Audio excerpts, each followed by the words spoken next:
We are live. Hello, everyone. Welcome to Half Rate Heroes. Woo! On this Saturday morning. It's a little cold today, probably colder for other people than for me, but I'm feeling cozy, so we're going to have a good time today. I'm Katie Quixotic. I'll be DMing today, and I will let everyone introduce themselves as we always do. Hi, I'm Carl, and I'm playing Lefcadio Whitehorn. I'm Vinny. I'm playing... Who am I playing? Kale Irvine. Casey's next. I'm Casey. That's me. I'm the Casey. And I will be playing the champion of Time War. I'm Taylor the Plains, Heckler, Big Fire Chicken, Shoot, Fight the Storm, Slayer, Shadows, Nos, the boss of Neverwinter. Hey guys, I am John. I will be playing the Dwarf from Marabar, Master of the Axe, Enemy of the Drought, Traveler of the Plains, Destroyer of Shadow, Deliverer of Certain Death. I am the Wampum Thunderbelly of the Solinar. Well, boy, howdy, everyone. My name is Graham Crackers, and I play Taslin Evrio, your favorite Shadowkind Necromancer and local travel enthusiast. That's Local all I travel got. enthusiast? Alright, I didn't have any titles, and that was the first one I came up with, alright? Are you like a travel advisor, like trip advisor? Yeah, it's like, just don't go there, don't travel, don't leave your mansion. Never leave. Never leave. Go there, set up your mansion, go inside, it's fine. Exactly. I love it. Cast it daily. I had a long-standing joke about a bard who got high enough level that when they took the Magnificent Mansion, like, why would you do anything else but just run like a portable bed and breakfast at that point? Because you just cast it and make your servants do everything and just charge people money for going inside. Like, I'm gonna stop working now. You make money for me. Like, it's the best business deal ever. Anyway, who would like to do a recap? It's been a long time.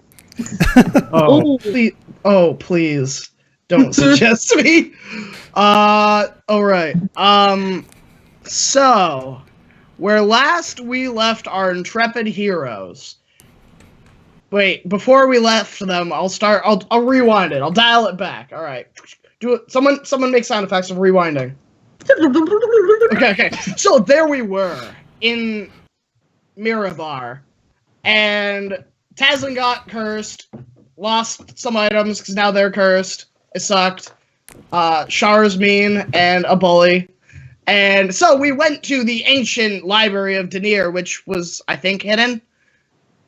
But we had to ride our flying carpets for several days, and it was tedious, and we found a library in Loudwater, and Kale offered to pay people to restore it. We found some books. Then we flew some more. Then we turned Iskar into a crab. Iskar got thrown from the carpet. Iskar is now a ferret, weasel, one or the other. I don't know. Then we found the temple. We were going through it. It was all destroyed. There were a bunch of cave-ins.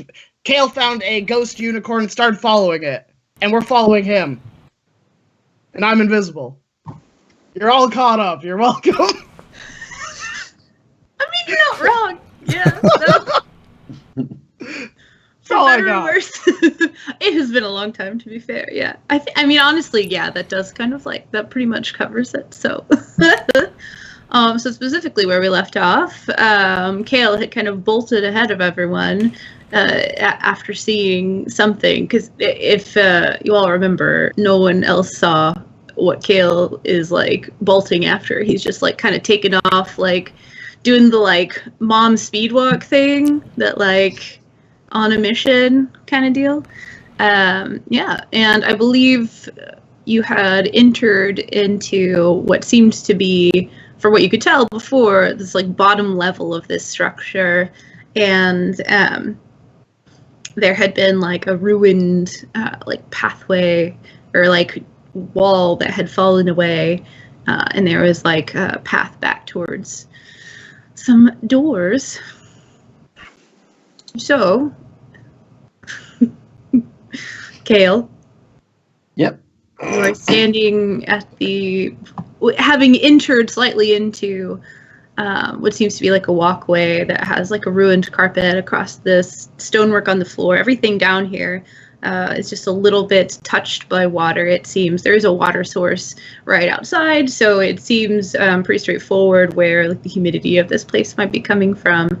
And there's this like almost like mold and mildew scattering on the ground where it has like slowly eaten away at what used to be probably like some sort of central carpet leading down to these double doors in the back, these shining doors that slightly tarnished, have the not only the symbol of Denier on them, and it's the first time you've seen it in this structure with the candle and the flame, but there is a book and a quill on it too, creating this relief of like the light illuminating the script of the book. Not illuminated manuscript, but an illuminated script.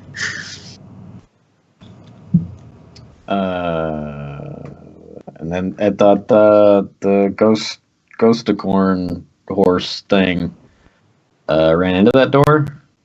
You saw it. It was like so far ahead of you that you were like seeing it at the edge of a hallway and running down and seeing it kind of like enter out of a corner, and so you were like chasing the edges of it. You saw it kind of turn down this hallway, and you could hear like the faint like hoof clacking against the ground as it started to like move again. And when you came around the corner, because you entered into this like central area from the sides and had to turn down this walkway, you didn't see it anymore, but this is where you saw it go. Okay. I'm just gonna traipse on up to that door. The Okay. big old door. Mm-hmm. I don't know, like how high up are the symbology things? So the hallway itself is about 20 feet in width. It's only maybe like 10 or 12, like a vaulted ceiling sort of level in height, but these doors span almost the entire breadth and height of that. So they're very large, and the book is sort of like starts in the corner of one and is like up and diagonal almost the entire width of it.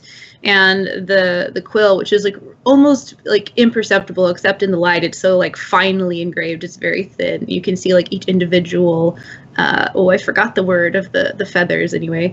It goes like across the middle too, and the candle seems to like split the two doors. It's a large sort of like carved picture, not inscription, picture that spreads the like the width of the doors.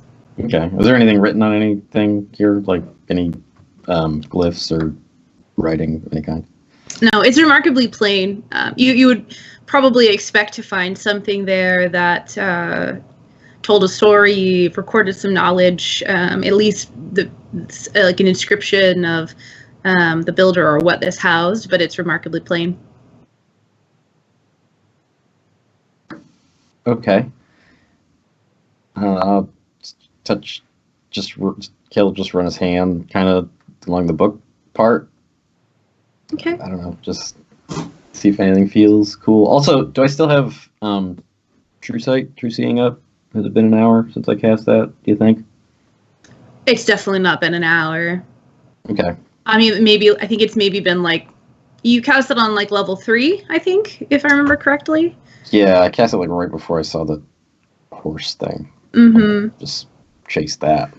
Yeah, so it's maybe been like 15 minutes making your way down, kind of poking around. Because I think you cast it before. Like you did cast it before you see that, but not like immediately before. It was like, it was when Tazlin was like invisible and poking around in that room, and you like turned the corner and you could see him, and he was kind of like, oh. Yeah, and Tazlin said not nice things. Yeah. So, and everyone else, if I remember correctly, had kind of like drawn up and were sort of like at the end of this hallway, if I remember. Like, not necessarily like you had all just like walked up together. You were kind of like making your way after Kale. So are you all, what is your plan as you see him like heading towards the edge of this? It was pretty long, like a 50-foot-ish or something like that hallway. I tried to keep up with Kale. Okay. Yeah, I'll match his power walk. We'll start a jogging group.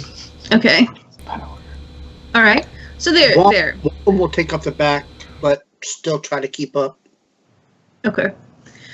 So you reach down and you touch the pages of the book on this door, Kale, and the metal is cold to the touch, as you would expect from something underground, sealed away from a lot of direct light and in this sort of kind of like moist environment.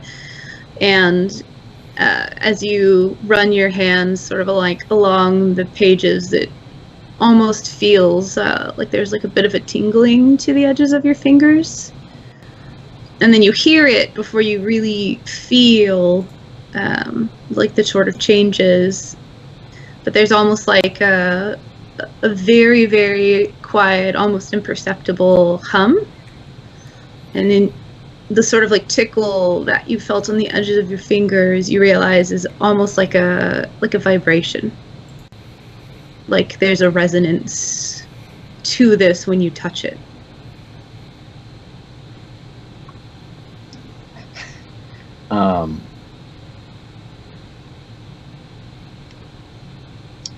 To try and make more skin contact, more hands. Okay, on the door so for more resonance. you touch it with both hands, and you can feel as you touch it that you're uncertain of whether it's reacting to you specifically or to like people in general, but you can feel when you place your other hand on it this sort of like warmth almost, and this movement, this little bit of like vibration, this resonance, and everyone else without having to even like make a perception check can almost like vaguely on the edges of your senses kind of like hear this noise, like if somebody were like in the other room turning on something like electronic, like a blender, but it was like two doors away, and so all you kind of heard was this really, really soft humming off in the distance. You can all hear that as soon as Kale touches the door. I just over his shoulder put my hand on it too. So you touch it and you feel the cold metal and the like curves of the it's not an engraving, but the relief that is depicted, and it's cold to the touch, and there's like a bit of a slickness to it as you touch this the metal on this door, probably from the humid environment. Is it supposed to be doing something?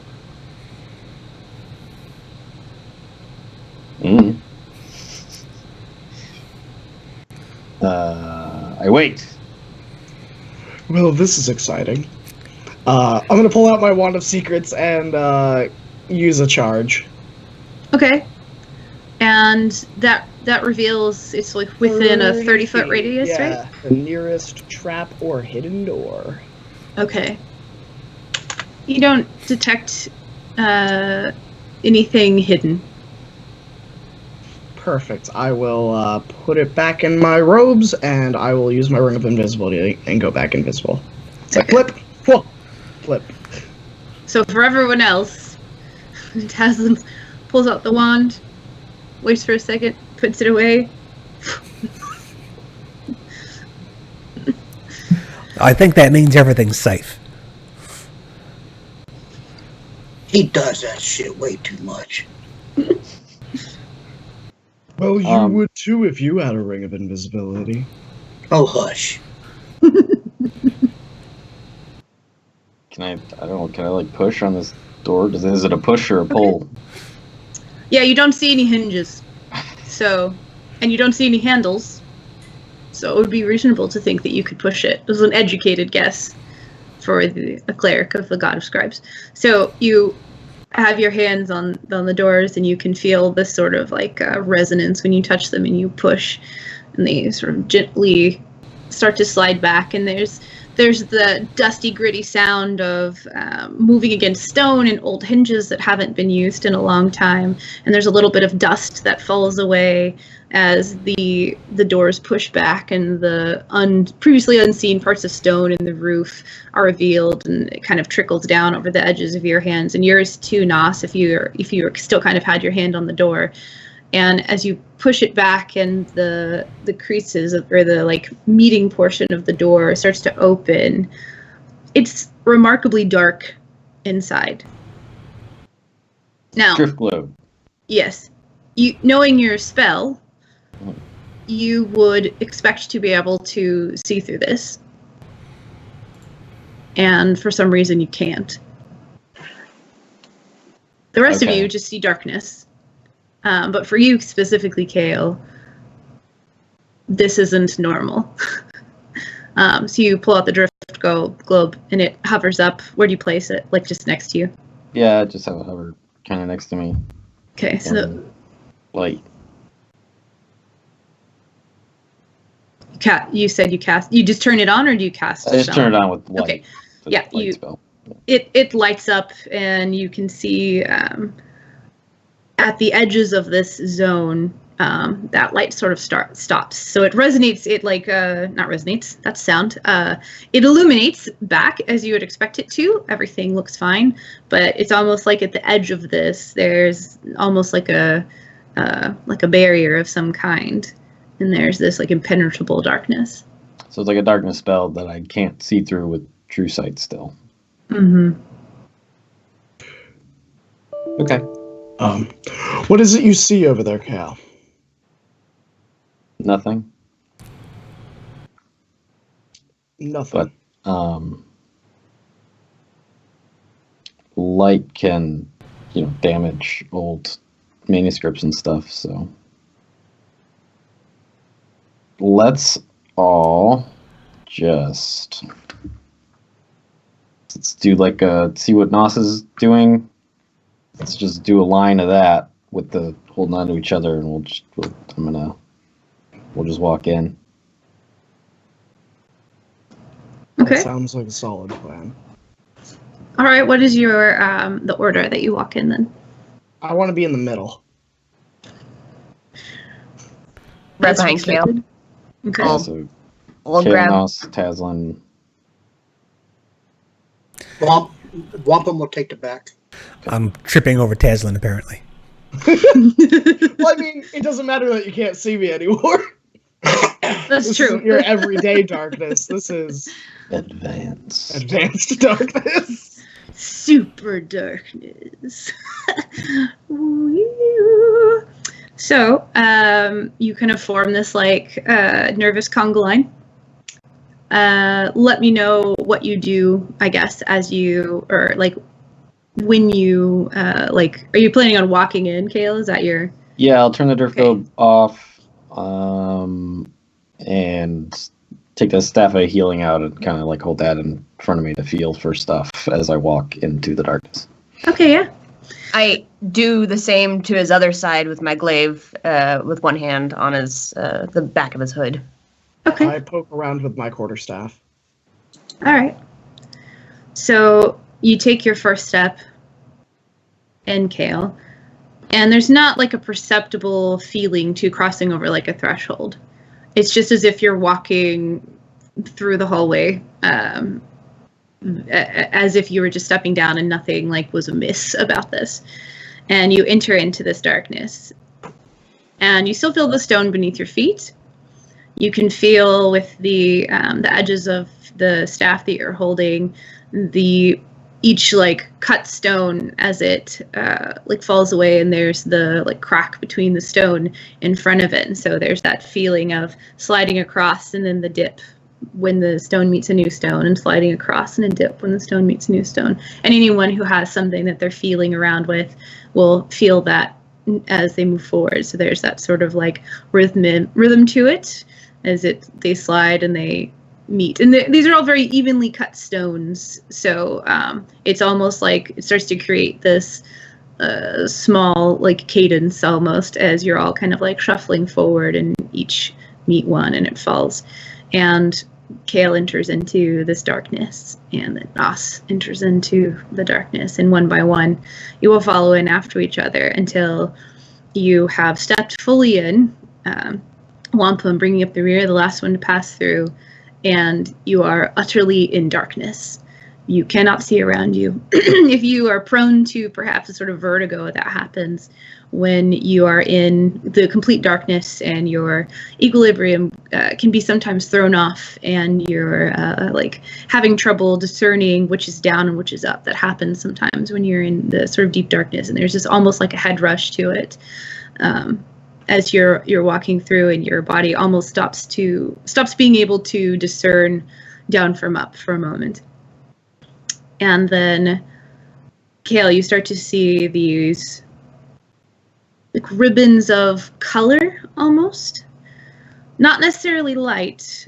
It's more just like as if this like dark presence starts to shift. Maybe this like darkness starts to shift, and so there's this like pink strand that starts to kind of like stretch from one side of the room in this sort of like curving arc, and there's like a blue color that comes from another side, and there's this it's like purplish and with like tinges of fuchsia on the end, and you start to see little pinpricks of what would be light, but they're not shedding any light. It's almost as if they're just dots in the darkness. And real world talk, if you were ever to be in a sort of like astrarium where there's like an observatory, astrarium, is that the right word? Astralarium? Something like that.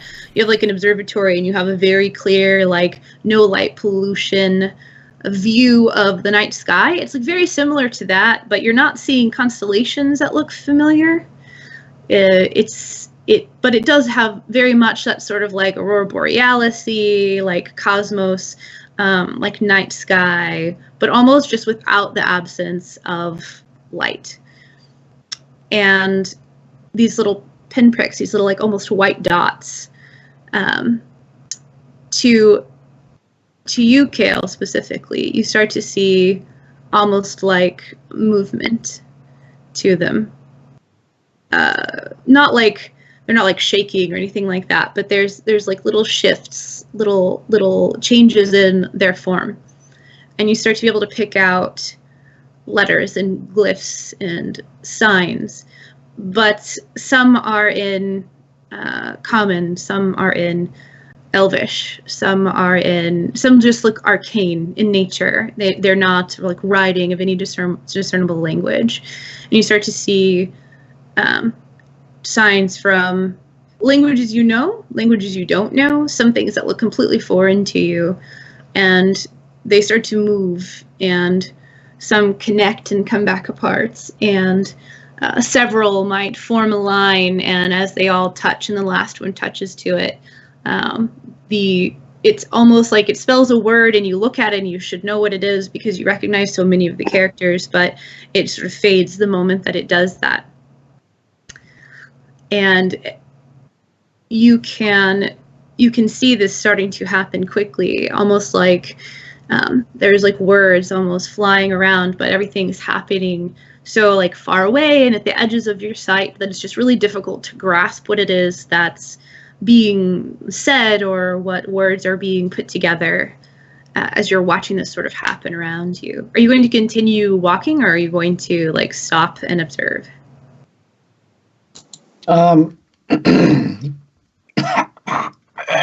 Excuse me. Probably stop and observe at first, like when that sort of thing starts happening. Is there any sort of discernible pattern to the words that are coming up, or do they feel familiar in any way? Some of these bits of light shift and come together, and they form long strands.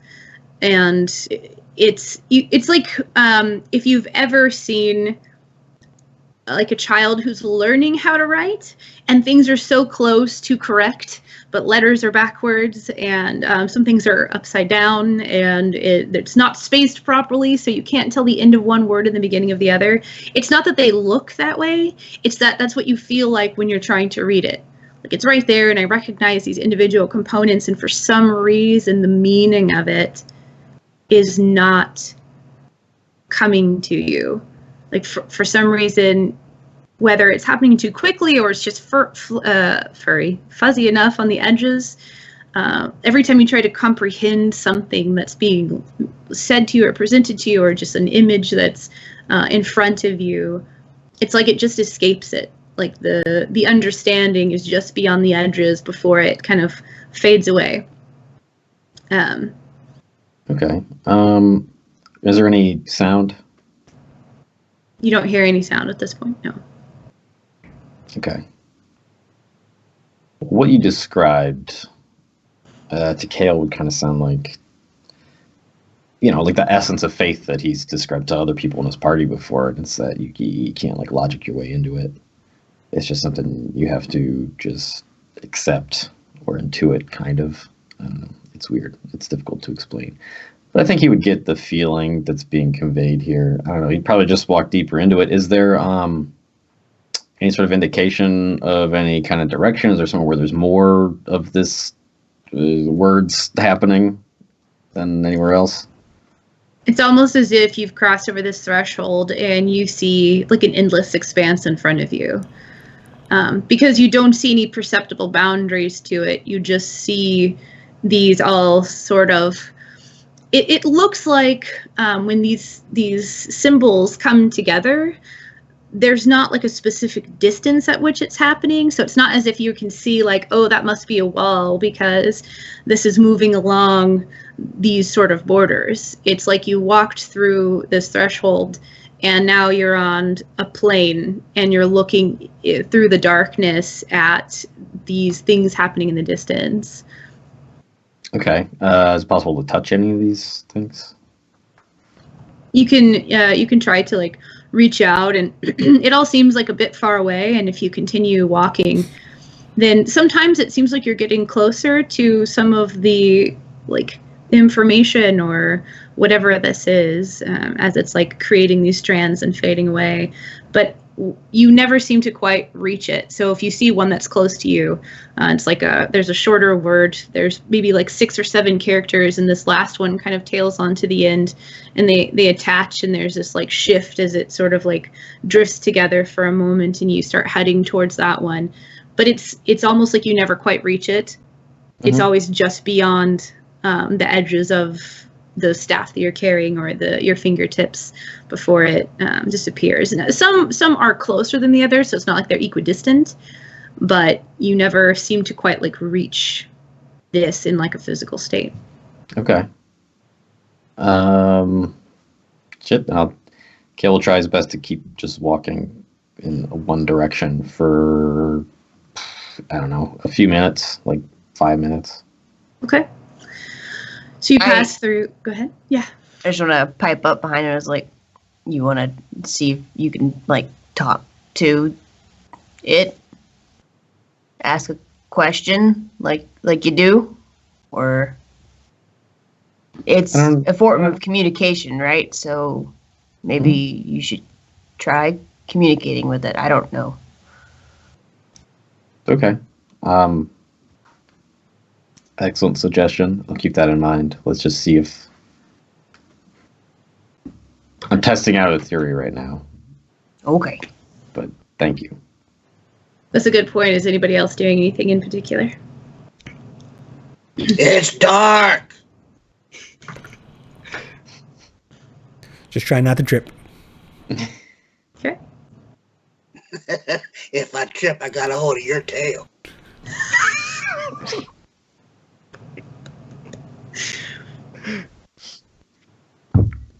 So does the ground feel the same? Sorry. You all still feel as though you're walking across those very evenly spaced cut stones.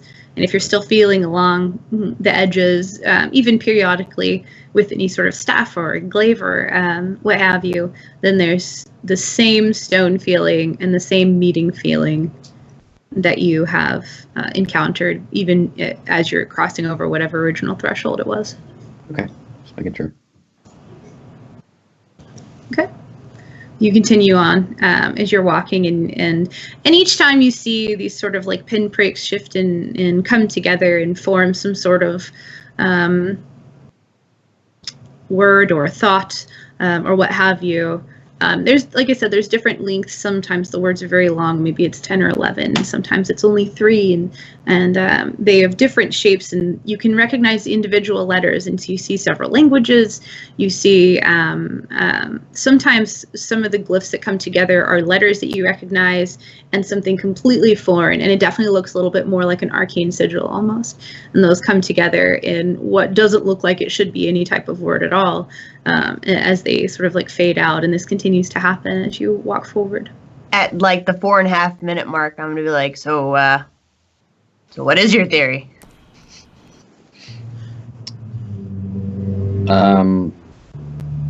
Just trying to get my bearings, I guess you could say. You trying to find the other side of the room? It's dark. Right. If I'm trying to see if we're still in a room.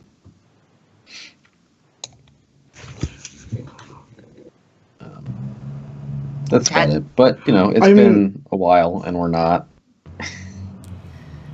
Taz could have some insights for you. Sure. I mean, I'm right here. Okay. Do you have insights for me? My only insight is we may not even be on the material plane anymore. That's kind of what I thought also. Yeah. Okay. Well, let's just stop and we'll all just have a seat. And I'm just going to wait. I'm just going to watch and wait patiently for a while and see if Denier reveals anything to me. I will place my faith in my deity that I will be guided in the correct direction. Okay. So do you all sit down in like a line, or do you kind of like circle up? I'm gonna try to form a circle. I'm gonna try to find Wampum and keep a hold of Kale at the same time and Okay. bridge that gap. Yeah. Guiding everyone. Yeah. So you sit down and place your faith in Denier. What do you think about when you are when you're doing something like, okay, fine, I'm waiting for you to reveal yourself to me, like whatever it is you're trying to tell me, like that sort of thing. Like what's kind of going through your mind as you are thinking that? Are you like actively reaching out to Denier, like, I'm here, reveal yourself, or is it more of like a sitting quiet contemplation and observing the world around you? It's like a meditation thing where he's just trying to clear his mind and not think about anything and wait for Denier to put something into his mind. Okay. So you sit down and you clear your mind, and you're sort of like waiting, like an empty vessel, waiting to be filled, an empty book, waiting to have the words put up on your pages, sort of thing. And several minutes pass. 5 minutes, 10 minutes pass. It almost feels like you maybe like lose count after a little bit. And is anyone else going to be doing anything in particular as like sort of several minutes drag on? Wampum lights his pipe. Okay. Yeah, Tazin's gonna munch on some rations. Okay. He's And going to fill go his ahead. mug. He's going to fill his mug and reach over to Casey and ask her if she wants a snort. Who's Casey? I'm sorry. Yeah, I just ow. Just I guess here you go. There you are. Here you go. What does your pipe tobacco smell like, Wampum? Peach. So Wampum lights his pipe, and you can all hear this happening. Excuse me.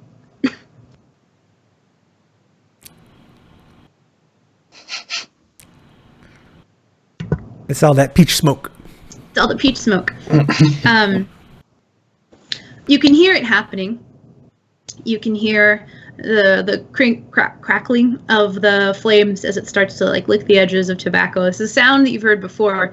Because you can't see it and there's no source of light to the fire, it feels odd. It's almost like you can hear it louder than you've ever been able to notice it before.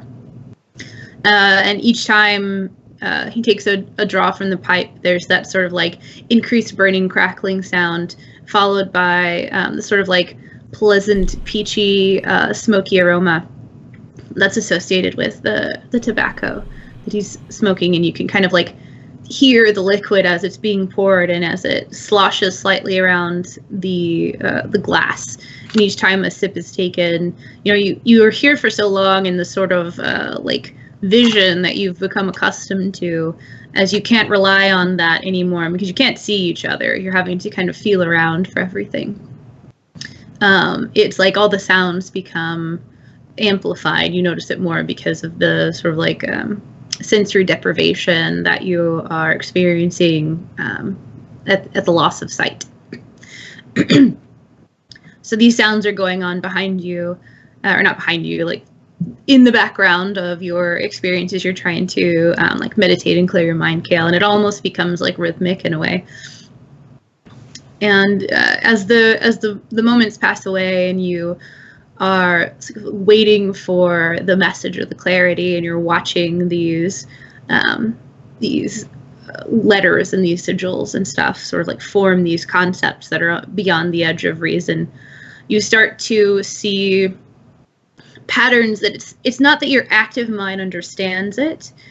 It's almost as though you can read it and understand that it's trying to communicate an idea to you, and you'll get impressions. And it's even still hard to describe the impressions that you're getting, but you feel like at peace with them. Like you'll start to see a word form, and you'll understand a concept about the way that magic power can be drawn from the earth. And it's really a bizarre experience because you're used to reading and understanding or researching and understanding, and it's very like logical, like scientific method process. And this is more of that sort of faith-based. You're looking at it and you're studying it and you glean this tiny sliver of understanding without really understanding how that happened. Or maybe you're only gaining like a part of the knowledge that's hidden within this like component that's in front of you. It's difficult to say.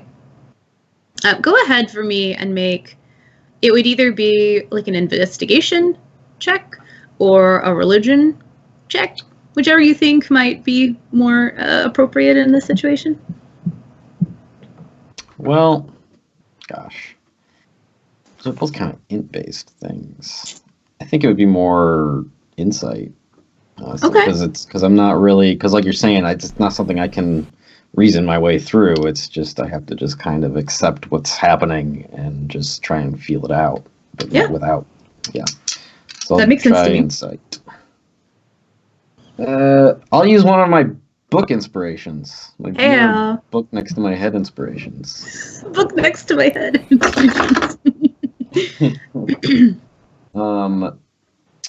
That would be a 28. 28. Nice. You are trying to create of your being an empty book for these concepts to write themselves upon as you're entering this meditation. And as you start to be able to perceive little bits of understanding, you're thinking about the sort of like sanctum that would be at the heart of one of the previous sort of like strongholds of knowledge for Denier.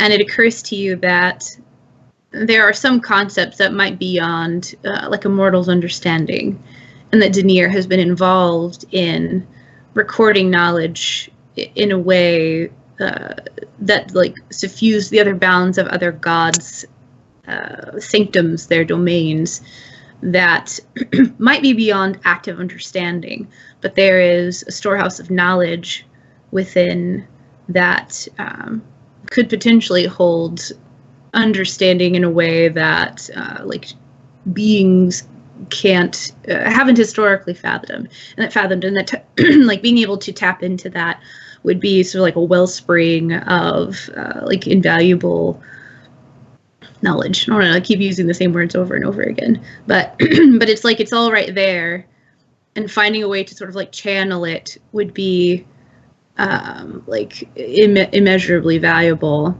and you remember, or like it comes to mind that there was a time when it seemed Denier vanished, when he had like abandoned his domain to some of his believers, but those that most closely followed him knew that he was like performing a task, and it was during the recording of the metatext that Denier seemed to have vanished, but was in fact working within the weave in sort of like Mystra's domain.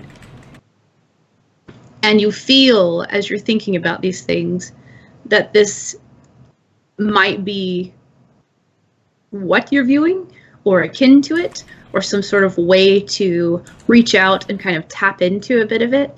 And as this is happening, and you're kind of, these details are coming to mind, and you're kind of putting things together, you're being able to glean more and more information from these sort of like fuzzy symbols that are kind of like equation style flashing in front of you, sort of thing. You hear a very soft voice.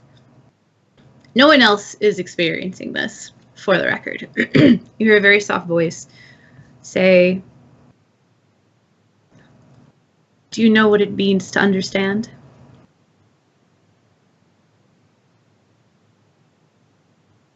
Muted. Oh no, I'm not muted. I was I see. whispering.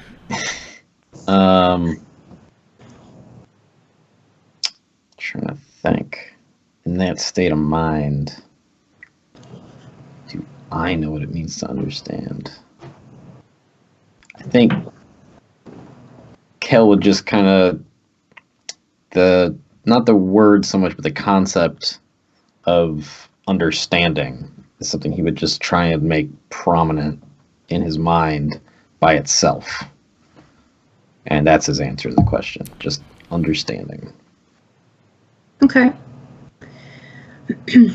You are trying to like sort of like form the idea of a concept abstractly in your mind, and as you do, you're kind of noticing that some of these symbols that were moving of their own volition before have stopped and are like not floating at your fingertips sort of thing, but as you're concentrating on the concept of understanding, they've stopped their natural course.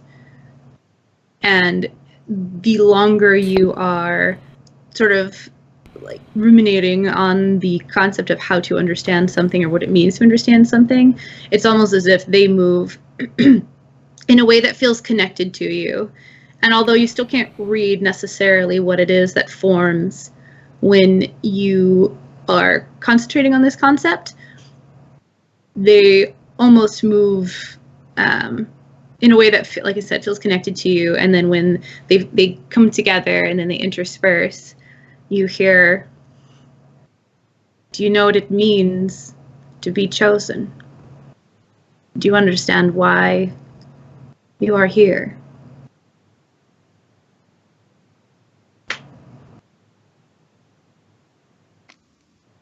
Does he understand why he's here?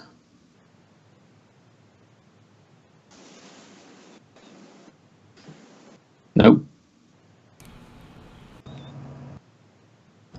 Some things are beyond understanding. Some things must be accepted without fully being able to grasp the details. But that pursuit, searching for meaning, searching for understanding, the research, recording of knowledge is important. For a mortal mind, understanding everything in the universe is impossible. For immortal minds, in some cases, there are concepts that will be beyond comprehension. But you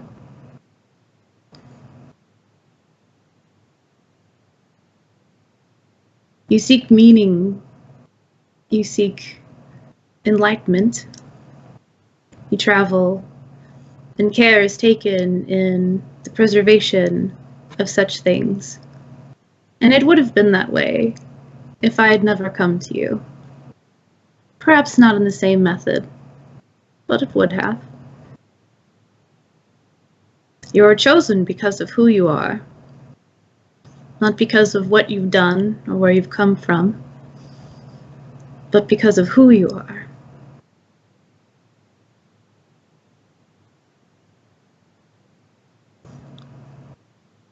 The ability to understand that some things can't be understood and be at peace with that.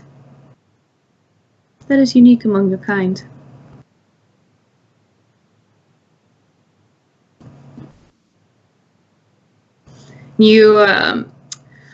There hasn't been really like a perceptible feeling to this place, this state that you're all in.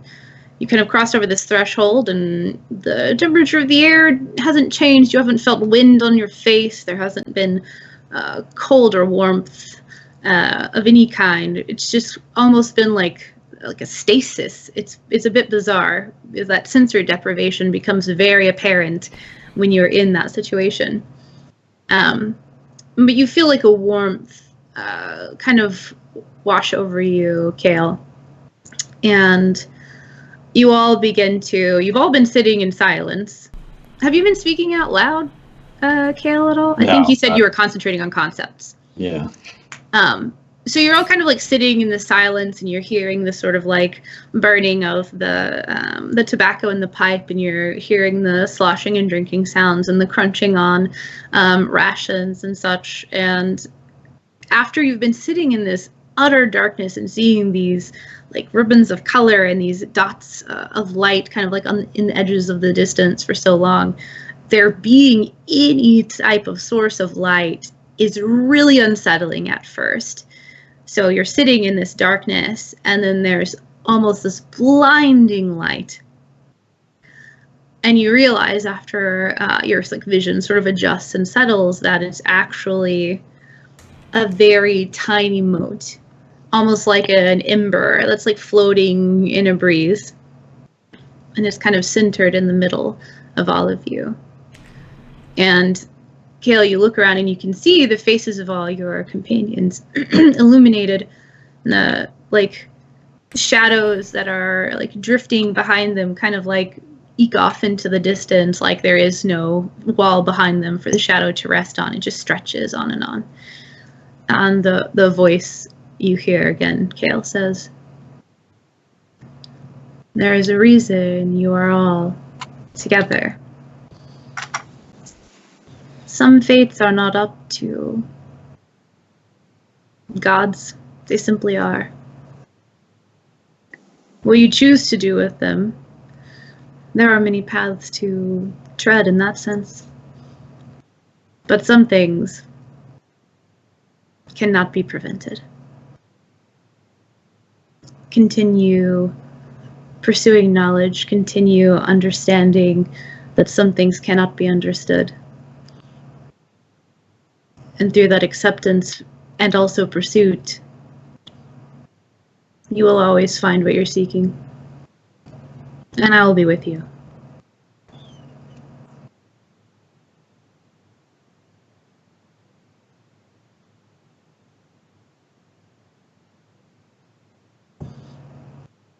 And the sort of light's just kind of like sitting there, like flickering between all of you. And there's still these symbols in the distance, and you, as you sit, you almost like feel more like at peace with them, Kale, where before it was like a phenomenon that you were watching and trying to understand or dive in or have insight into.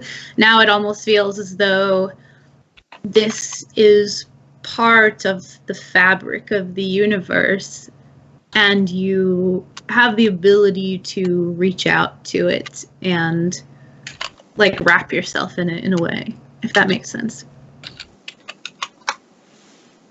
I want to poke it. Can I poke it? The light? No, I'm asking. Oh, okay.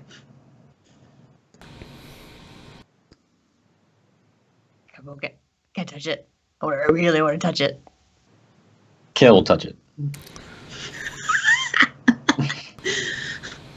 So you reach out to touch this like flickering like ember in this imperceptible sort of like breeze in front of you, and there is it's not, the connection feels like akin to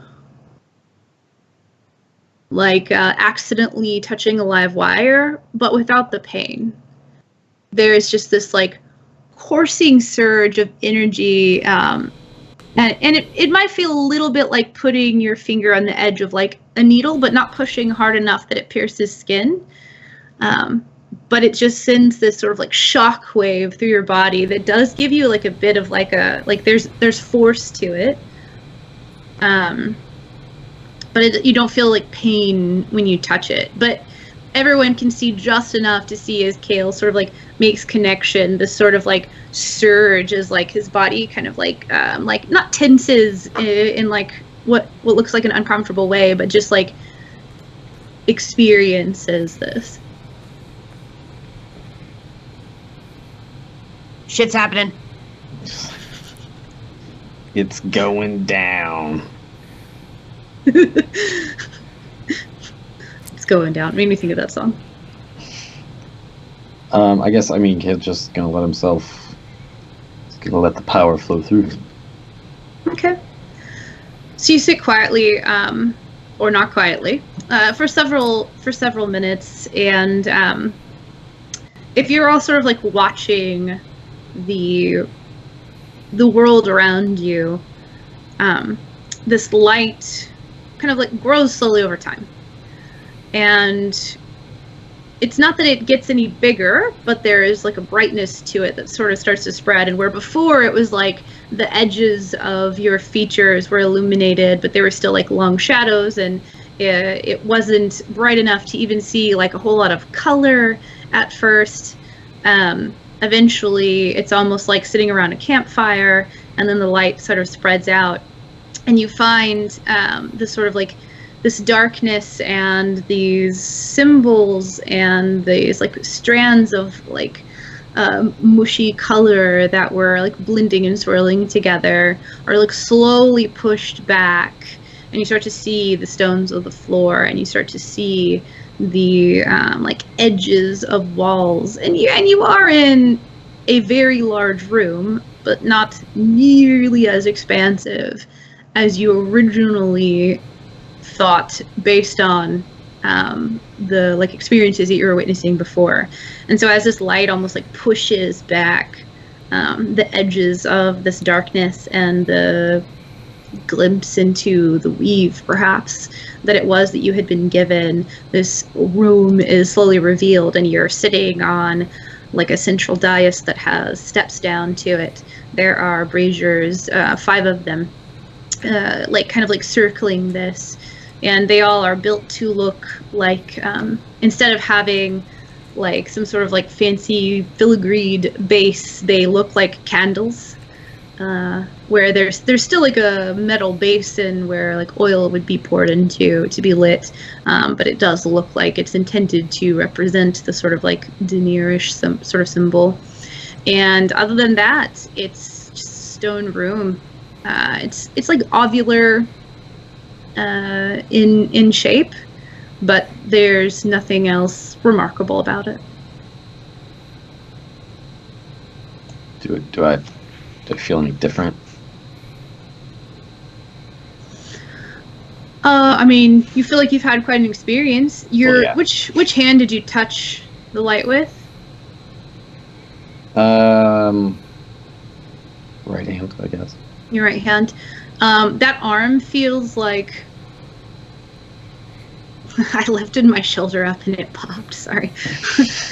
It feels like not numb, but there's just like this like if you were to have worked out with only one arm for like you've done your entire like set of like reps or whatever, and you've got like that sort of like workout feeling where there's like the looseness, and then there's the like energy that you have, like almost like a runner's high sort of feel, but it's just in this arm. and you feel like there is an understanding that is like eking at the edges of your senses and is difficult to grasp, but it's like a presence that's in your mind now of this this like conduit almost to like the knowledge that you might seek, that you might tap into. Like there's a book that like is waiting to be read, kind of thing. Hmm.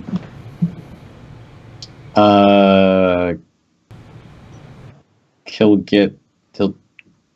grab his drift globe / holy symbol, I guess, with his right arm and just try and like see if that makes anything happen. Stick those two things together. Okay, so you lift it up. You're still holding it. You're not like sending it up, right? No, You're he's just touching it. holding it and like trying to like channel that power into his holy symbol, maybe, or like whatever the hell's going on here. You're holding this in your hand, and you've got this sort of like lactic acidy, like achy, energetic feeling in your arm. And as you're like concentrating on kind of like sending it out of you and into this, or connecting with it in a way, you see what did your drift globe look like?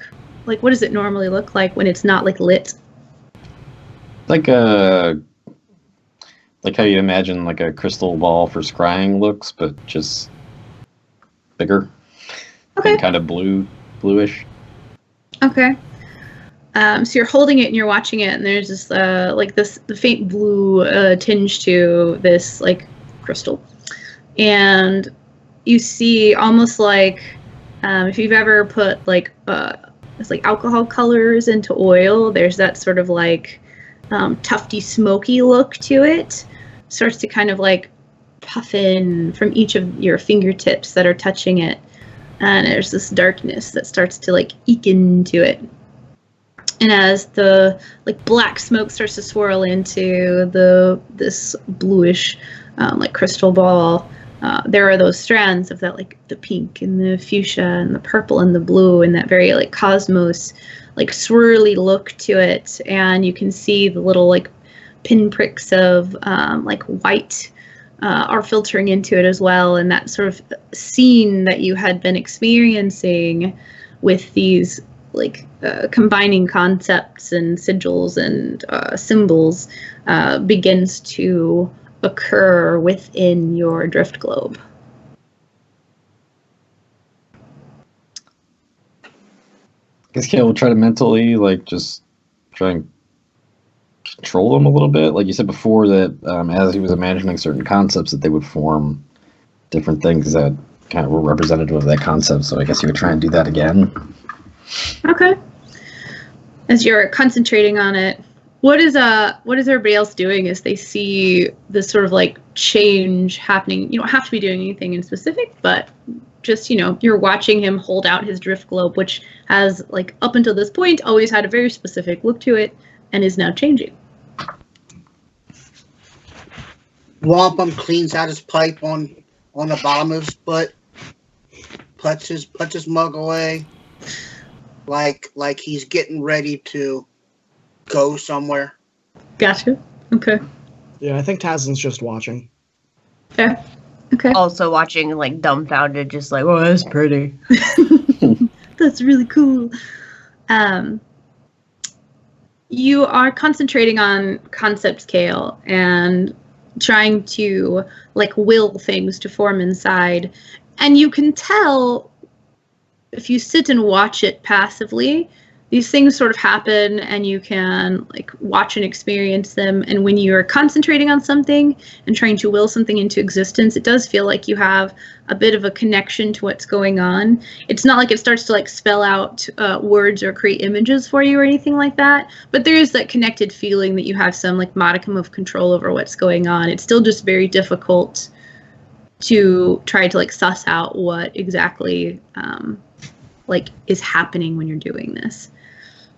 Like letters from different languages are coming together and making nonsense like words, and so you look at it and you think, okay, well, I clearly had a connection to what just happened because it wasn't happening until I tried to make it happen, but I still don't see what it's trying to tell me, or I still don't like see something that when I look at it is like, oh, I can read the word water now, or anything like that. You want to? Well, can I perceive that he's not getting what he wanted to get from this? Insight check, I suppose. Like if you're just kind of like watching and trying to like read his facial features to see if like he looks satisfied with what's going on, kind of thing. Yeah, I don't know. I got a 1. Oh, He okay. doesn't. I mean, it's like he's just like staring at it like very intently. Yeah, it seems like he's concentrating on something really like intently, but whether or not there's like a positive reaction or a negative reaction is like impossible to tell. He's got that sort of like blink kale face going. Who needs a poker face when you could have a kale face? Yeah, that one. That's the one. He's just gonna keep doing that. He's just gonna keep staring at it, trying to just basically wait for the understanding to come to him. Okay. How long has he been at it? It's difficult to tell how much time has passed. You don't have the ability to track the sun moving. You don't have like watches. Does anybody have that feat, the keen mind or whatever? No. Okay. So it felt like a while. You know you were walking for a good amount of time. You know that you were sitting for quite some time. Like it's easy to track like the difference between like 5 minutes and an hour. It doesn't feel like you were there for days or anything, but you were walking for several minutes. You were sitting for several minutes. It took a long time for the light to sort of like push back whatever it was that was going on in this space. And now that you're all sitting in this sort of like dimly lit from the sunlight that had filtered in from whatever like apparatus they had created before to cause that to like amplify and light this space that was outside. Kale's just continuing minute by minute to stare into the drift globe. Buddy, is this part of it all, or is this something that you could do on a carpet? Because Shar is like waiting for no man. So when Noah says something, Kale kind of like it's like he snaps out of a trance, right? He just goes like, Got like a whole 3 days to get back to Loudwater before we can get anywhere else. Sure. Kale kind of like looks around for the first time, and we're like in an altar room, kind of like we're up on a stone dais and Yeah. chairs. And does it look like? I mean, is the door that we walked in somewhere? Yeah. Okay. Yeah, you're in like an ovular room. It's about 50 feet across at the like widest parts of the oval. I can't remember what those are called now. I had that word in my mind a minute ago. It's probably like 30-ish or 40 feet at the narrower part, like in the curves, and the door is like set in the wall on one of the long sides at the like in front of you, basically, like behind where you came from. Okay. Kale will say, "Yes, sure. I suppose we can go." It's another thing I just have to just think about for a while, I guess. A lot just happened. We have no idea what just happened. You wanna? You don't have to share, but I don't mean, know I'm if I interested. can. I don't know if you can. Like, You're right, out it's- loud, or- It's just something. It was just an experience, and I don't know if words can do anything to. I don't know. You're right. This is something I can do on a carpet.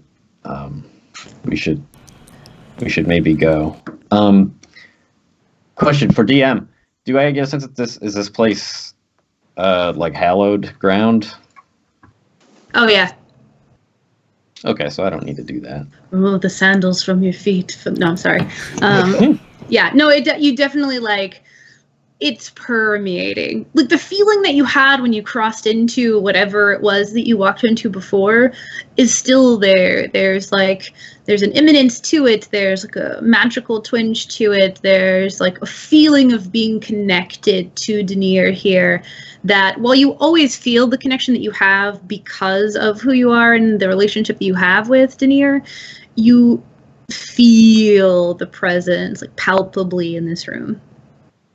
Okay. And by the way, Nas, if you still wanted to touch the light after Kale did, you totally could have. Would you have wanted to? No, because Okay. if I was able to observe that it was doing something to him, then I'm like, oh, that's his freaking divine boon. I'm not gonna. Okay. Just kidding. Okay. I meant to come back to that and I forgot to. So okay. You good? Yeah. So you definitely feel the the tangible presence of Denier here. The sort of like power and connection that you always feel yourself. It's like amplified. Okay. Kayla's just so yeah. I just need time. Again, I guess we can go. Let's make sure we close the door and everything on the way out. And... Lefkadio, since we can see now, you don't need to be holding on to me.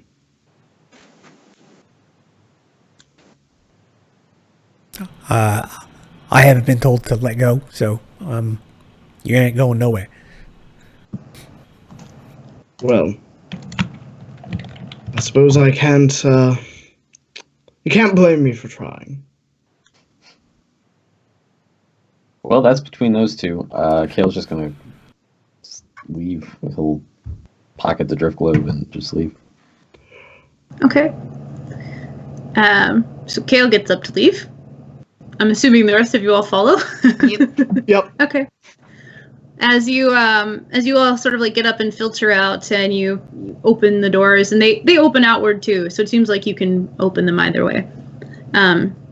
Close them behind you, and you see again out into the like the edge of the 50-ish foot hallway. There are those steps down, and then there's that like pool of water that does seem to like extend back into the mountain or something like that, what have you. And you all can see now it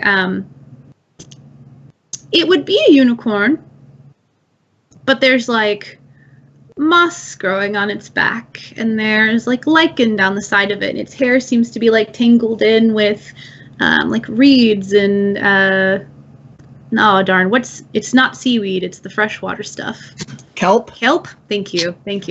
There's like kelp woven into its mane and into its tail, and like curved around the like top of its head is like a water lily that like wraps up and around the edge of the horn, and it's just like quietly drinking water from the like pool of water that's out there.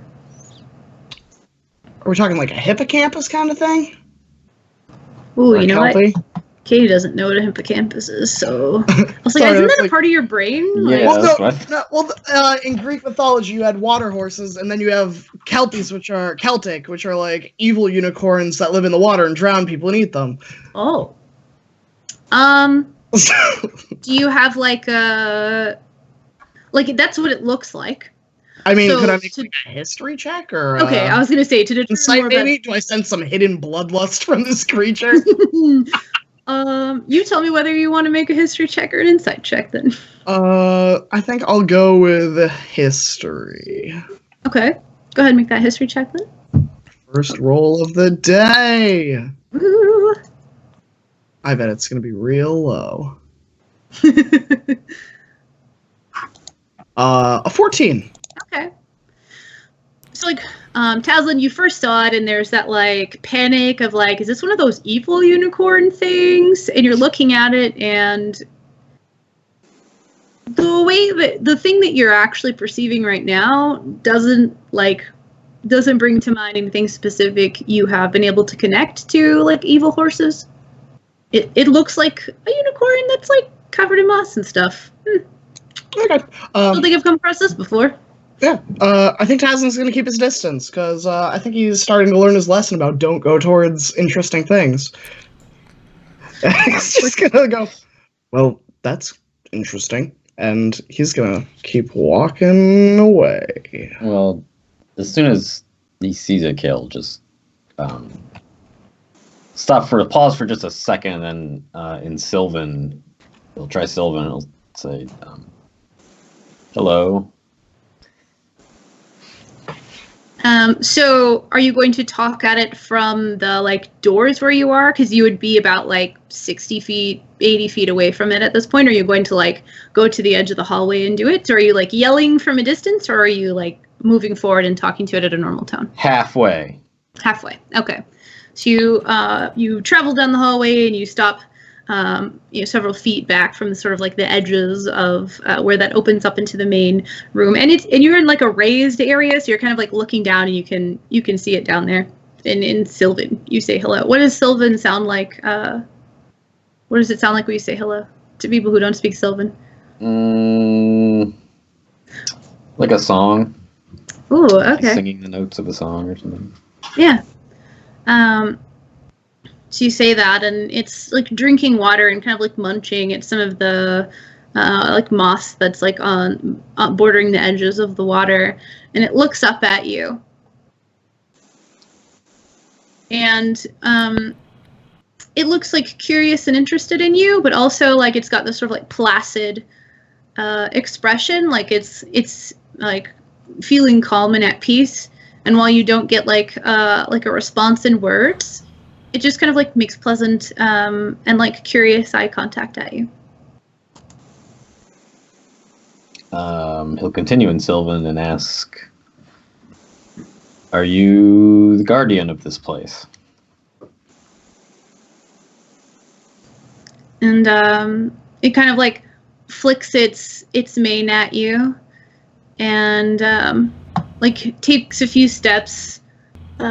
Like almost in a circle as it kind of like walks around and looks at the place, and it like bends its head down, and as it grazes the edge of its horn like on the ground, behind it is traced some of this like moss starts to grow, like connected to the previous one, and it like soaks up some of the like moisture in the area.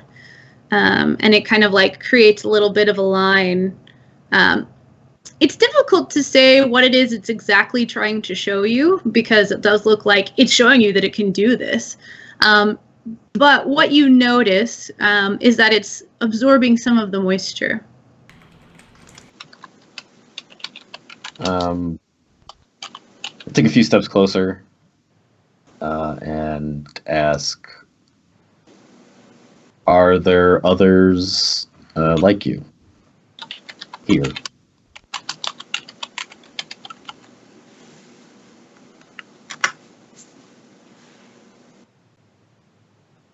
It just shakes its head. Okay. That's unfortunate. So Kale's pretty sure that it's a good thing that they're here. So he's going to get within like, I don't know, like 8 feet of it, and just kind of like bow a little bit and say thank you.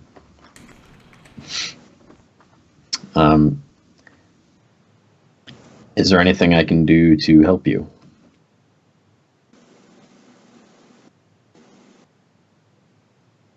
It like looks around and make an insight check. I'll roll the purple one. Ooh. That was a bad choice. Oh no. 16. A bad insight roll is a 16. Well, yeah. From someone who's super insightful, I understand. It looks sad. It's like looking around, and you see it kind of like glancing at like one of the collapsed walls, and it looks over at some of the, like the debris on the floor, and you see it like looking in at the hallway that has like this like ruined what probably was a carpet or something, and it just looks sad.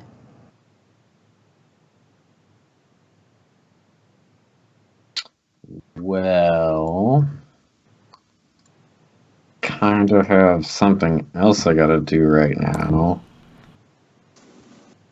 I guess you would ask it, is there, it was very, you'd say it was very difficult for us to reach this place.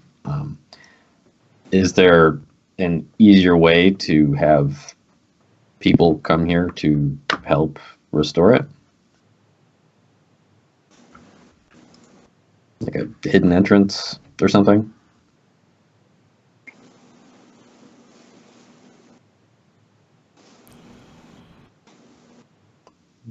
It's like looking around. You don't see it like focusing on anything or communicating any like specific like, oh, go over here or anything like that. It's just kind of like, Gale! Hey, Gale! Yeah. What? What's up with the weird unicorn? Don't. Can I? Hold on. It wants help. Help with what? Restoring this. And he gestures all around.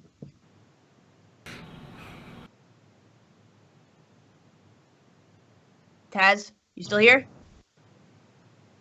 I think when I said Taz was going to the exit, Taz is going to the exit. Well, we're outside he's like, now. but Yeah, Taz is I don't know. It took us a while to get down here. It was like 5 flights of floors. yeah, there's 6 total floors of the place. But it, like, if you were to leave, it would only take you as long as it's going to take to go up the like 6 flights of stairs and like walk across the hallways. There was a bit of like kind of peeking around corners and like seeing what was up with the place on the way down, but it's not like there are like long stretches of hallways that you have to pass. It's like going up like almost like a spiral staircase kind of thing. Yeah, I think Taz was just going to the exit. Okay, he's just gone. Were we not outside? No. Oh, okay. You've walked out of that like chamber that you were in, and there was like a 50-foot hallway, and you're in the bottom floor of the place still, with that like pool that was at the bottom.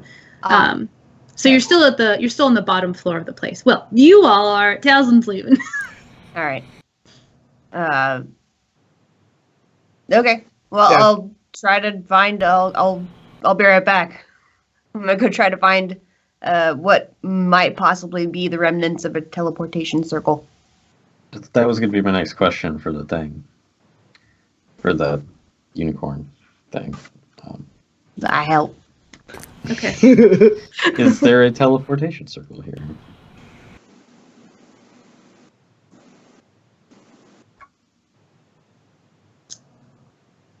It like looks around and like looks up. Looks up. What's up? The other floors. It looks up into, sorry. It looks up and to the, so you, as you were coming down, you all remember that the left side seemed to have experienced a lot of collapse for some reason. And it looks up and in that direction. In the collapsed direction.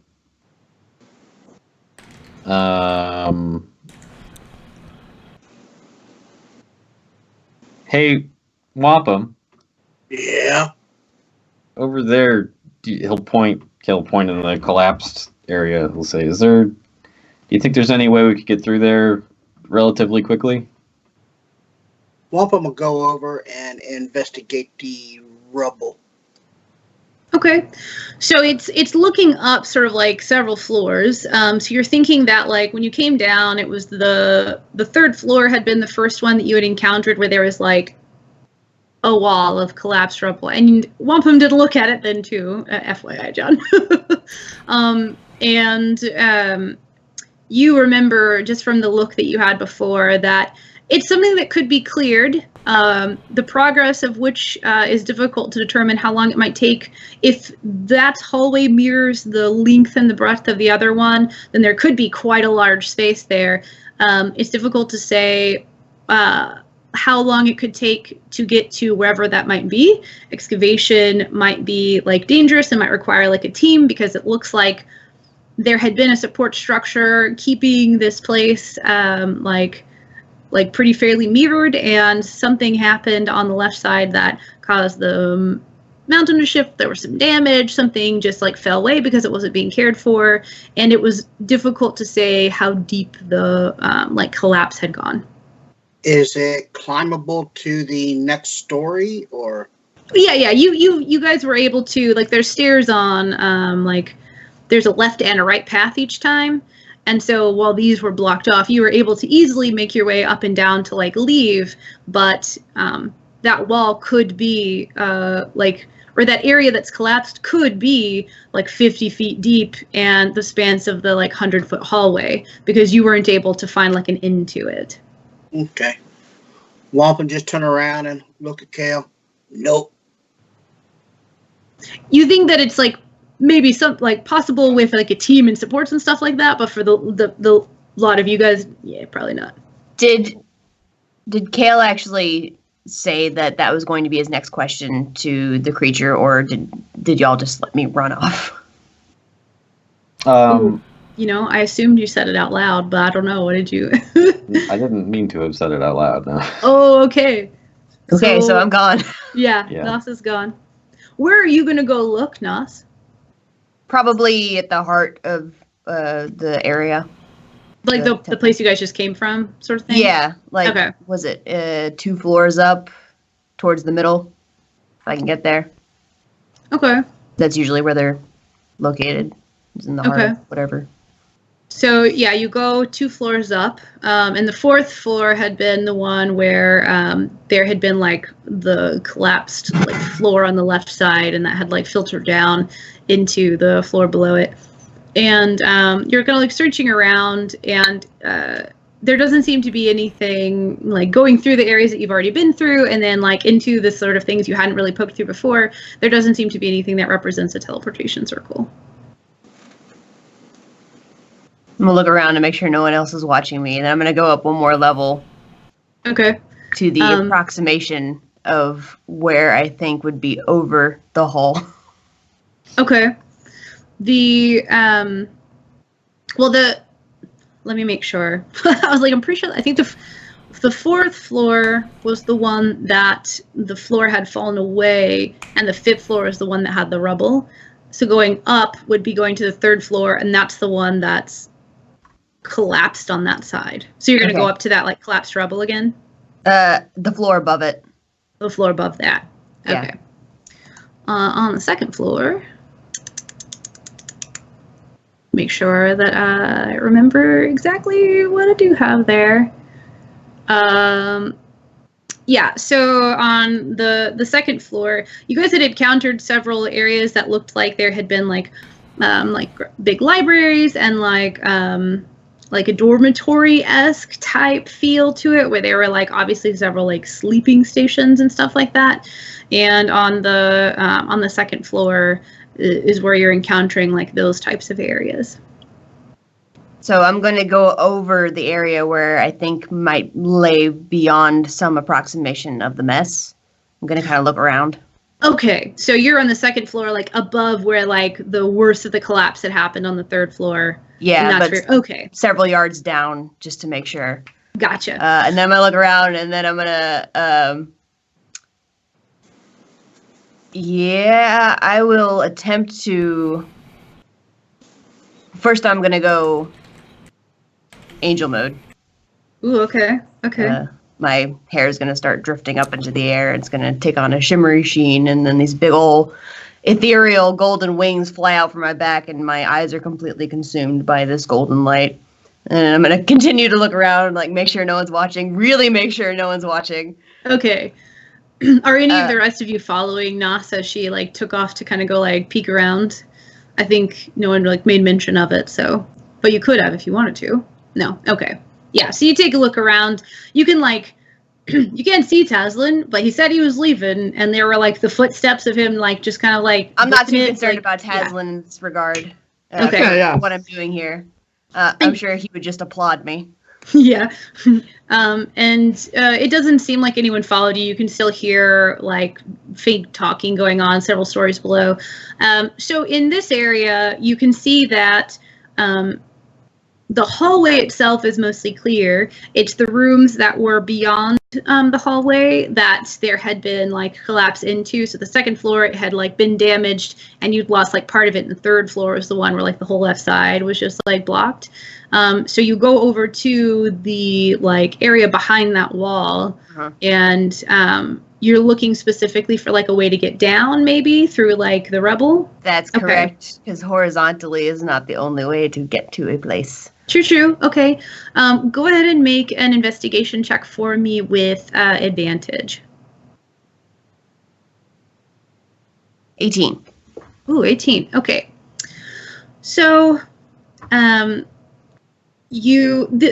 area behind the wall, like that's beyond the hallway, was mostly blocked. You go full angel mode. You feel that sort of like tingly sort of like energy like course through your body, and you look around, and you've hung around Wampum a long time, and you know better than to just like start throwing stuff around because it could cause like the collapse to be worse. Like I feel like that's common knowledge that you would have gleaned after being with him for as long I'd stay away from any supports or anything like that. Yeah. So you can see little bits, like smaller stones that don't seem to be like load bearing, and you start to kind of like move stuff around and dig, and oh no, that's not. I'm above where I want to be eventually. And what I'm going to actually do is find a nice center of the floor. Okay.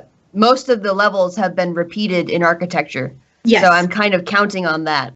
So I'm going to go down that hallway into the larger chamber where it lets out. And then I'm going to fly up in the air as high as I can. Okay. Summon all of my anger that's left for this task, because nothing's actually hurt me and things have gone pretty well. I'll summon my irritation at the boredom of the last couple of days. That's what I'll do. Okay. And then I will rage, and then I will dive bomb that floor glaive out.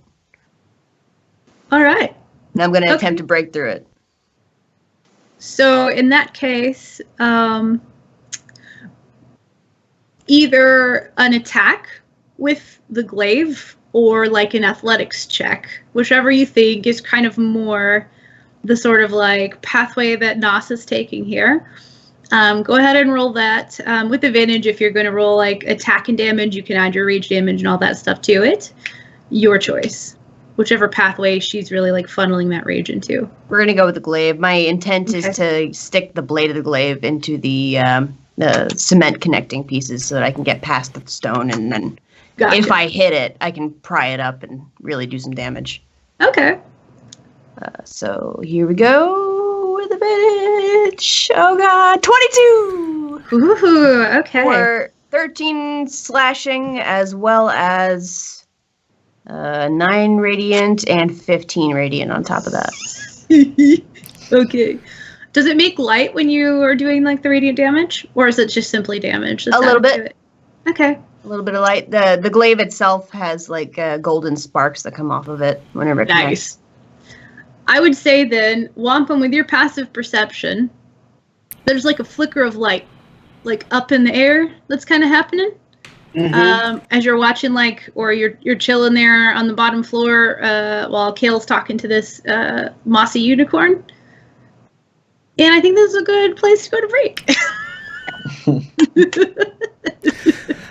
And right before we go to break, I just want to say thanks to Super Manazak, who just gifted 5 more subs to our community. Thanks, buddy. You rock. You're so nice. Thank you. And thanks for the bits earlier, fool. Oh, yeah.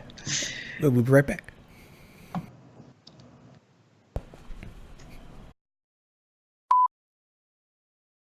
Oh, yeah. But we're back. Oh, hello. Hello, everyone. Welcome back. Thanks for hanging out.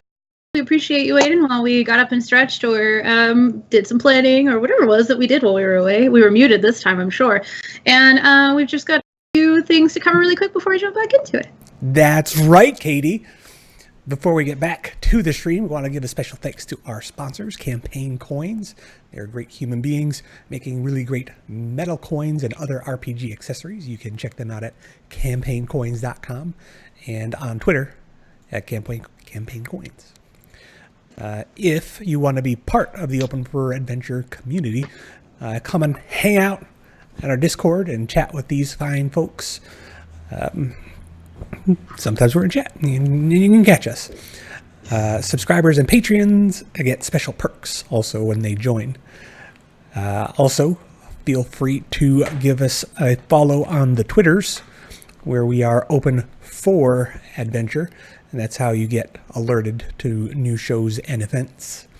And speaking of new shows, this Tuesday night, 7 o'clock Central, there is a special one-shot featuring a number of role players from different channels who will be doing a Warlock patron dating game where several Warlock patrons vie for the affections and patronage of one Warlock.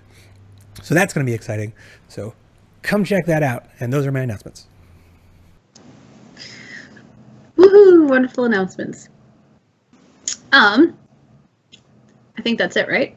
Yes. We're good to start now? I forget. I always forget how this works. Carl takes care of everything. I just kind of like am here. I don't know. So, Nas, you are with Fury channeling your boredom into rage. Wampum, you've there was some kind of light going on somewhere up above you somewhere that you just kind of noticed. And around that time, there is resounding sort of cracking sound as Nas, you have 2 attacks in a turn. You go up in the air, you come crashing down with all the fury of your boredom, and you aim your glaive for separating some stone, hitting into the sort of mortar. I don't know if it's mortar that's between floor stones, but probably something like that.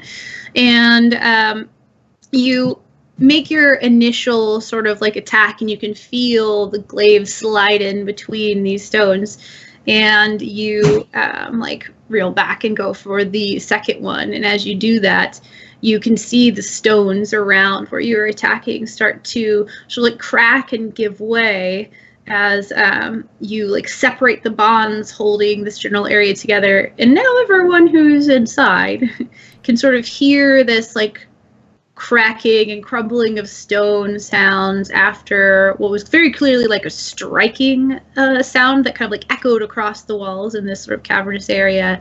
So you're having this conversation with this creature, Kale, and it like a horse spook kind of rears up a little bit and starts looking around, and it leaps over the source of water. Not as subtle as I was hoping it would end up being. Yeah. Well, I mean, it's cracking stone, and you're in an echoey sort of chamber. So it's not that the attack that you made was super, super loud. It's that there was a loud sound that started echoing, and then there's the crumbling and falling of stones. So it leaps up opposite of you, kind of away across this 10-foot expanse of water. And you can hear its hoof prints clopping, and as this as you're seeing these stones sort of break and fracture and start to fall away, Nas, they fall into the floor beneath you, and you're able to you've caused the fracturing and cracking of 4 or 5 good big stones where you're able to kind of just take that it was a weak spot in the floor, not a weak spot, but a part between what would be supported parts, so that you were able to kind of loosen and break apart just enough stones that you could create what is essentially a pathway through. And as you look in, you see the collapsed portion, and this might have contributed to it too, since some of the supports are taken out from the collapse that had happened. It does kind of there's there seems to be some sort of open space, because you can see rubble kind of angling down. And while when you look straight down into it, what you see below you, maybe 5 feet down, is rubble. And then the fresh stones that you've caused to fall as well. Since it falls away, there is perceivably maybe something that you can get to down under that floor. Yeah, I'm gonna go up under there. gonna try to go Okay. up out of there. All right. So you're heading Wrap my into wings there. around me and just get real tight. Yeah. Okay.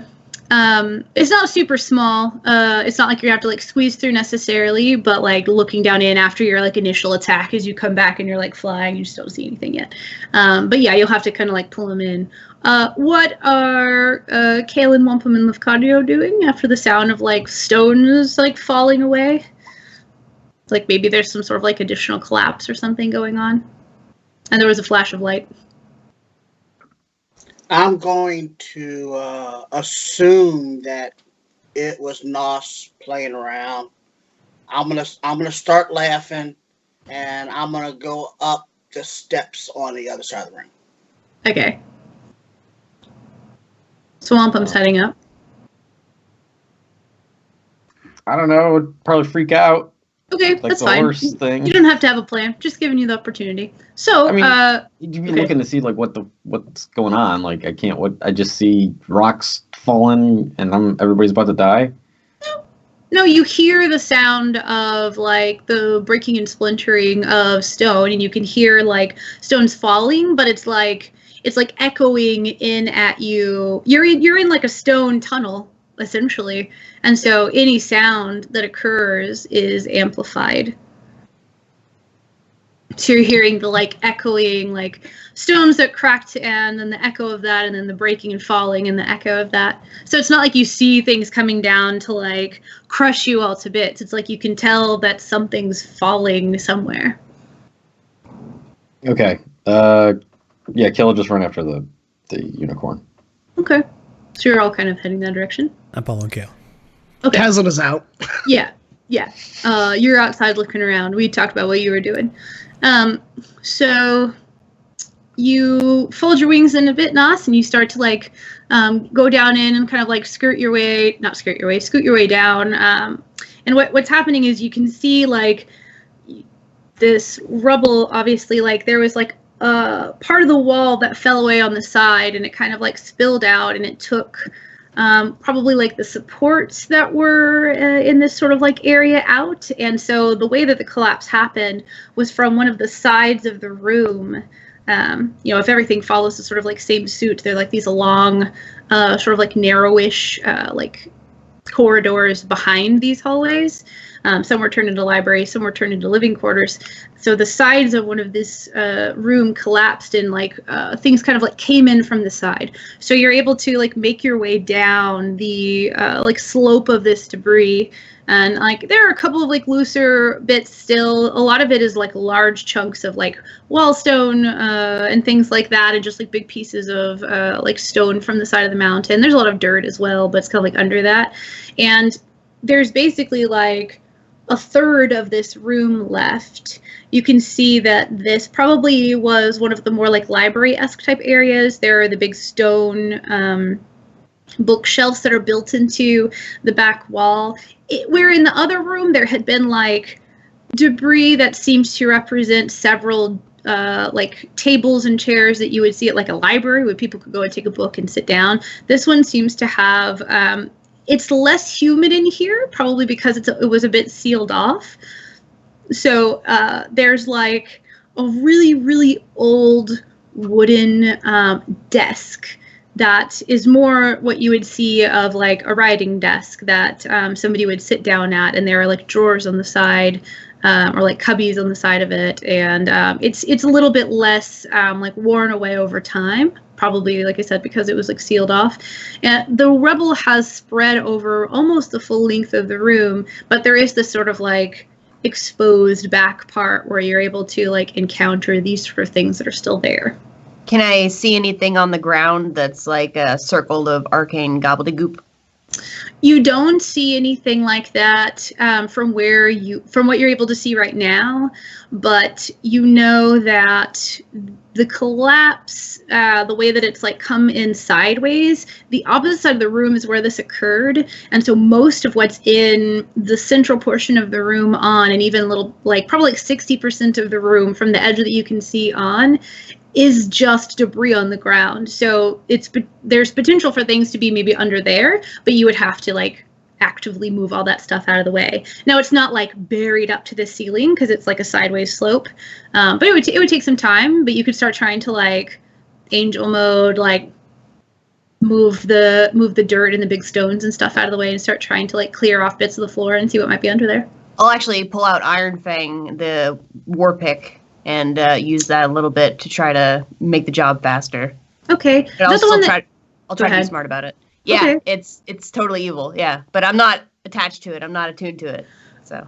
Oh, I forgot about that. I was like, is that the one that it like does extra damage to structures or something like that? Like you could break stones with it, or it's just a war pick, so it would be kind of like pickaxe similar. Yeah, I use it like a pickaxe. Yeah, it's a Okay. legendary weapon, but I Okay. use it like a pickaxe.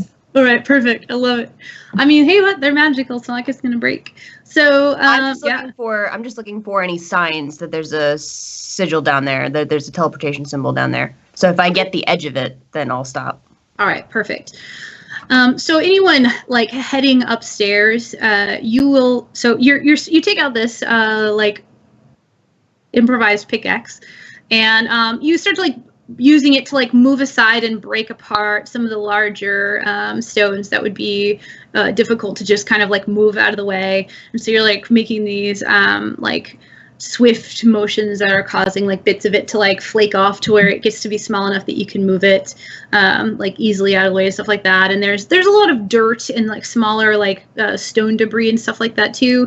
And that's kind of like, that's more of like just taking it and like swooping big swaths of dirt out of the way. So the three of you are able to, as you make your way up and like look around, you can come around to the second part of the floor and see this like hole in the ground at about the time that Nas has like cut a path kind of like through the middle of all this stuff and like throwing it all off to the side as she's searching for anything under the ground. And when you first look in, you see like a hole and debris. And when you look like following the path of the like debris line that's fallen down, you can kind of like see. How long does the angel mode last? Only a minute. 1 minute? Okay, so that has gone away, and this is just Nas getting some like exercise in now. You can see that the side of the wall collapsed, like I described before, and that it's like spilled out across the floor on here, and there's like a desk and a big, large bookshelf on the side of the room, and like 20 feet into this like dirt and debris at the bottom, Nas is just like she's got the pick, the grip in her teeth. And she's got her butt in the air, and she's going like a dog at it, just like between her legs. There's all this dirt coming out. Yeah, so like dust is everywhere. There's like gravel and not gravel, but like bits of rock and dirt just kind of like flying behind her as she's just like making her way through all of this. Hey, girl. Yeah. Oh, tunnel. well, I mean, hey, look what I found. It's a hole. And she's sweaty and she's glistening with her own efforts and stuff. And she's like, I guess we missed it on the first pass through. But I mean, there's this portion now that is available. You need some help? Sure, yeah. If you can without like hurting the ceiling where it is, because I mean I'm just kind of trying to find a way to get back here quickly, if we can. Wampum will slide down the entrance that she made. Yeah, it's easy enough. Like since there's a slope to it, you can kind of like go around to the narrow end, and it's just like a few feet drop. So you can kind of like hop down and then make your way. Not hop, jump. You know, it's very majestic. This leap that he makes as he enters into the lower level of the floor, and you can easily like make your way down the side of the rubble and get down there with her and hands or axe or whatever you want to use to kind of like scoop dirt out. So with the combined efforts of the two of you and anyone else who wants to help, after a few minutes, you're able to kind of like, you've created this like tunnel through the loose debris that doesn't appear to be like holding up any like collapsed portion or anything like that. And you you reach what would be like a step is kind of like what it starts to look like. Tazlin, how long are you going to look around outside? Probably like 10, 15 minutes. Okay. Long enough for him to kind of do like a tour around and make sure there's no one waiting to ambush us. Okay. So you went up and you checked around to see if there was any like tracks or anything from people following you. You have a good vantage point from the top of the mountains. You're able to kind of like easily see down and around. You don't see anyone like chilling on a flying carpet or on like the back of a bird or anything like that. There's nobody perceptibly in the area like waiting for you guys, like arms bared to like exit from here to attack you or anything like that. Okay. And you were able to discern as well that the hoof prints that you had seen before, since you did go check that out, were likely the like creature that you encountered at the bottom, because the hoof prints didn't have like horseshoes or anything into them. Okay. I guess I'd wait like 5 more minutes, and then I'd be like, "Oh, they're going to stay." Okay. And then I'll start slowly trudging my way down. So you make your way back in, and you start to hear the like sliding and scraping of stone, and like voices and like just general like efforts going on. And you would easily be able to follow the sound to like figure out what's up. I mean, I don't think Tazlin's gonna go all the way over there. That's a lot of walking. He just went up like 5 flights. He's going to probably see through Iskar. He's gonna get within like about 100 feet of Iskar, and then just see through Iskar's eyes, who's with Nos. Oh, right. I forgot Iskar was with Nos. Yes, that's true. Iskar is definitely like hopped off during like the dirt flinging portion of this adventure, and is like chilling on the desk. Like made his way up the side and is like curled up there, ferret style, like watching little tube mouse. And so you've like revealed what the edges of like what like looks like could be a step or something. And after a few more minutes of kind of like moving the stones and the dirt and stuff out of the way, you uncover what seems to be just kind of like a raised platform with let me see something big. Neither of you have the ability to cast teleportation circle, right? Okay. Not yet. I mean, I do, but yes. I don't have it prepared today. Yeah.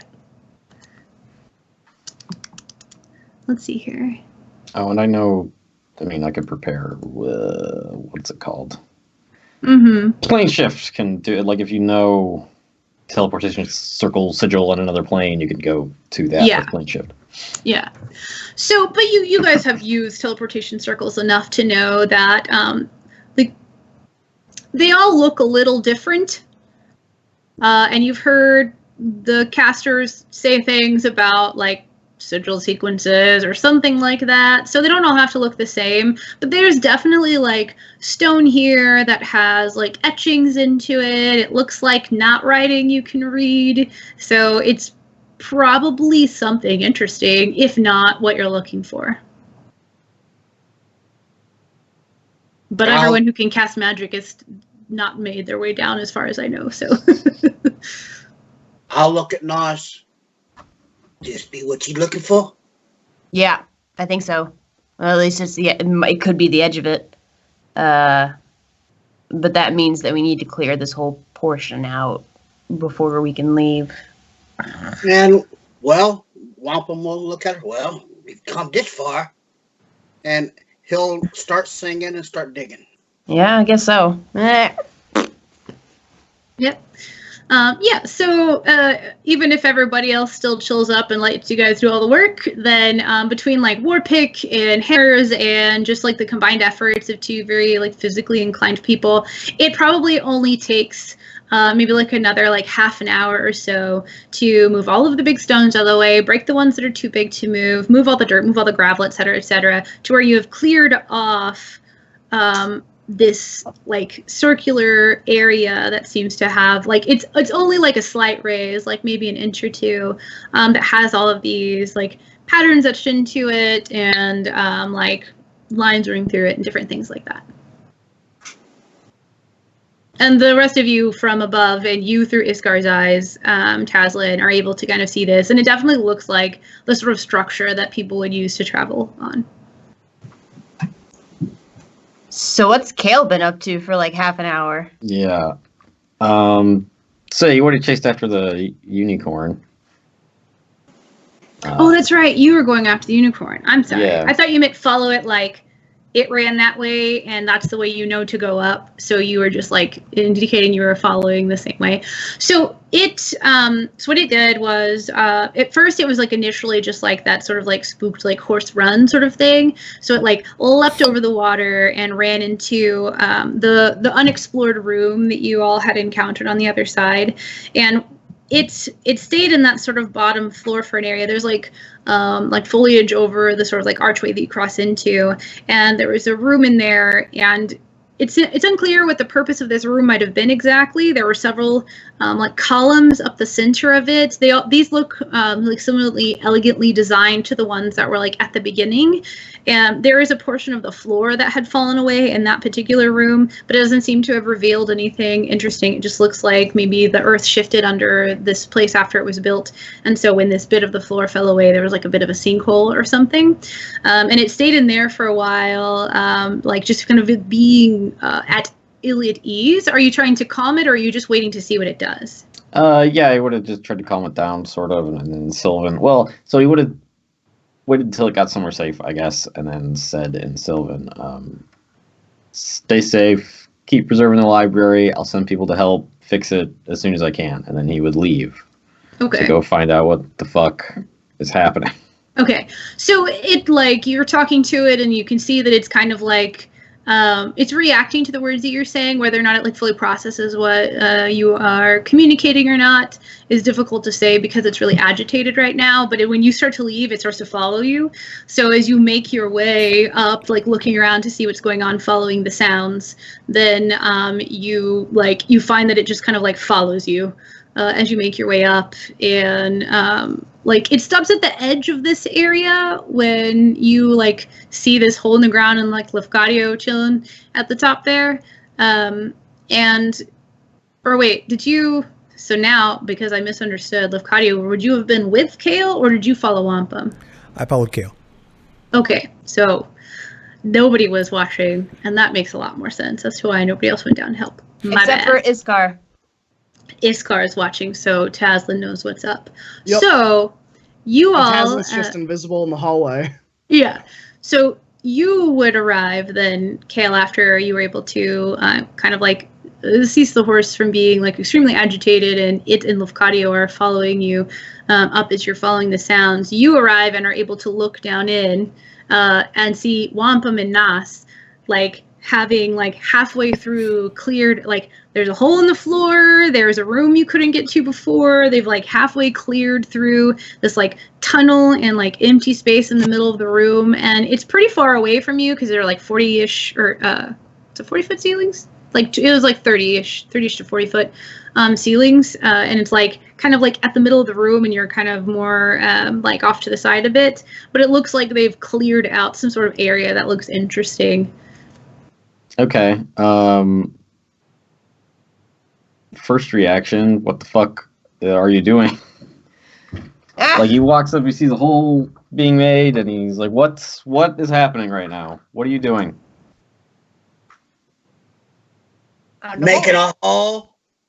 Why are you making a hole in a sacred temple to my god? We are seeking knowledge. And we found it. What did you find? A hole.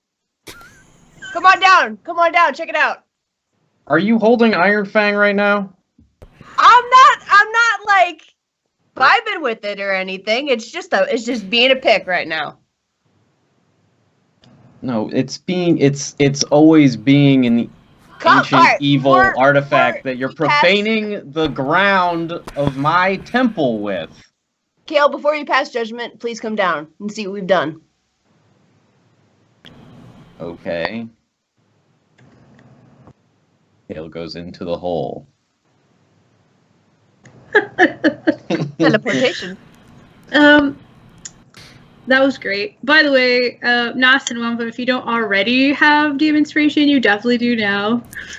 I'm seeking knowledge. That was wonderful.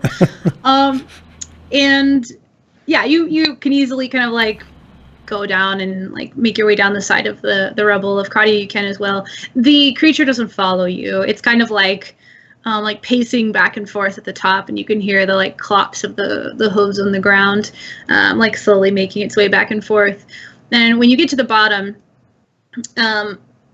although the symbols are unfamiliar to you, you are able to suss out the like sigil combination of this particular circle, and this does appear to be a teleportation circle. It looks a little different than what you're used to seeing, but this like the structure, the shape looks similar enough that you think that this would probably have been used for that. It's just like it was created at a time where they were made differently. Like magic evolves over time, and people develop new spells and new ways to do things. And so it's like if someone goes and like uncovers in Pompeii like a stove and it like is a different shape, but you can tell it's used to like burn wood. It's like the same thing here, where it's like, okay, this is a similar structure, and like perceptibly the function is the same. It's just got different writing on it, kind of. Okay, so I can see the whole circle then.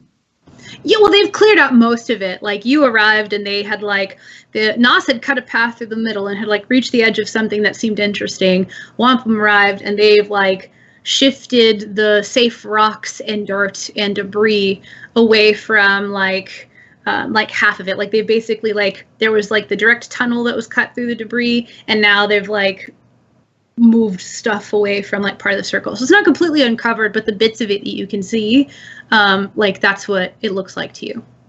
It's still going to take a little bit of time. Like you arrived sooner than the half an hour. Like this is like the 15-20 minute mark or whatever. And so with another like a few minutes of effort, especially if other people like pitch in or whatever, then just like shifting the sheer amount of like dirt and rock out of the way. You're not doing it in like a supremely like orderly fashion, and nobody has to spend time like wheelbarrowing stuff away. So it goes pretty quickly, but it's still like literally like just picking up stones and chunking them and moving dirt and stuff.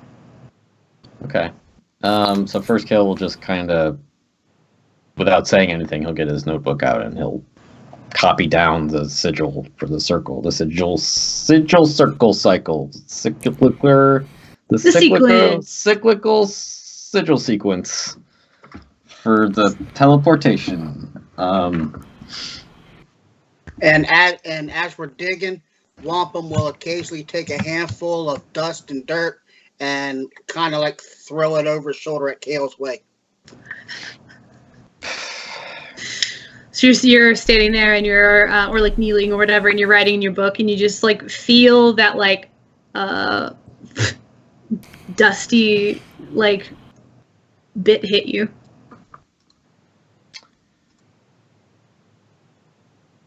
And eventually they're able to clear the path. Tazlin, you can see all this happening via Iskar. Oh yeah, I think Tazlin just cackles from out in the hallway when Kale gets hit with all you hear is like this.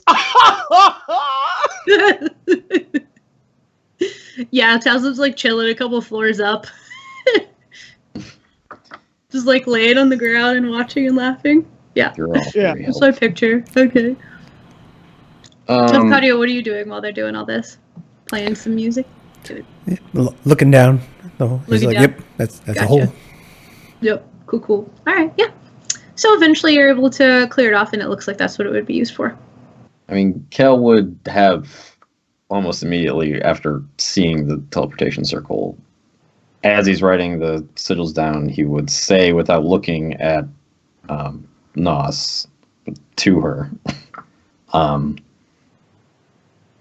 put that thing away and don't ever bring it out inside this temple again. All right, I will use my hands for. I'll use my hands.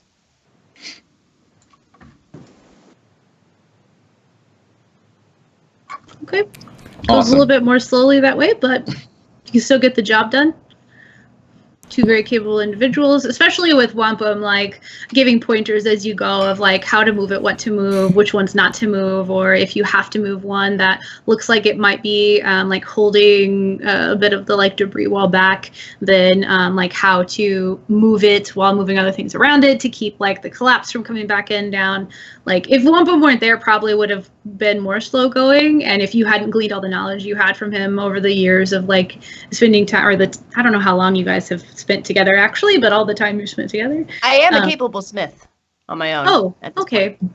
Yeah, then like the two of your powers combined, like this is it would take it would take people without the education and the knowledge and the like strength that you two possess much longer, but because of the like sheer level of knowledge and prowess between the two of you, it's very fast going. So it has been revealed. Whereas in other situations, you might be able to like walk up and like flip a lever, press a button, have somebody cast a spell, use a wand or whatever, and like use one. It doesn't appear that there's any sort of like arrangement like that with this one, but this does look to be a working teleportation circle. Great. How does this other spell work? I think I have it prepared every day. I do. So blah blah blah blah blah. Spell in a location. It's just vocal. Okay. Kale will stand in the middle of the circle, and he will just close his eyes and say the celestial word for home. And he will use a 7th level slot, because I used my 6th level on True Sight already, to cast Word of Recall here to set this as his Word of Recall location for the future. Okay. The teleportation circle specifically, or like this room, or? Yeah, I guess it would be this specific place. Okay. Like this spot. Okay. All right. Yeah. There you go. How long does that take? It's instant. Oh, it's an action. Okay. Yeah, Perfect. it's just a vocal component. All right. So you guys all finish, and you're able to like, Nas and Wampum, you're able to like wipe the sweat from your brow and like look around and kind of like, yeah, we did that super efficiently and awesomely. And then Kale walks in. Yeah. Low five, Wampum. Kale walks in and says the words, and something happens or whatever. You know exactly what happens, Kale. I don't know how often they've seen you cast Word of Recall, but it seems pretty straightforward what's going on. Doing something with the circle. We've done it before. When he's done, I'll mention, by the way, there's a whole back half of this room. It's got a desk that's intact. You might be interested.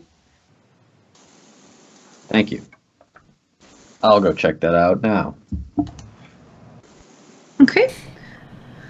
You go over to the desk, and it's it looks like it is like an old it's not incredibly like fancy, but it is like well constructed, like a wooden desk.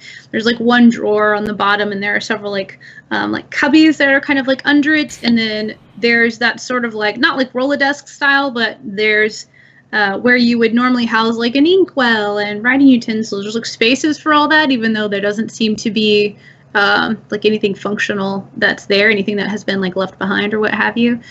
You do find in the just like poking around, you're able to find like sheaves of like vellum and like parchment in some of the drawers. They're older, but because this area seems to be much less like humid than the rest of the like space, those seem to be like a little bit yellowed from time, but intact and usable.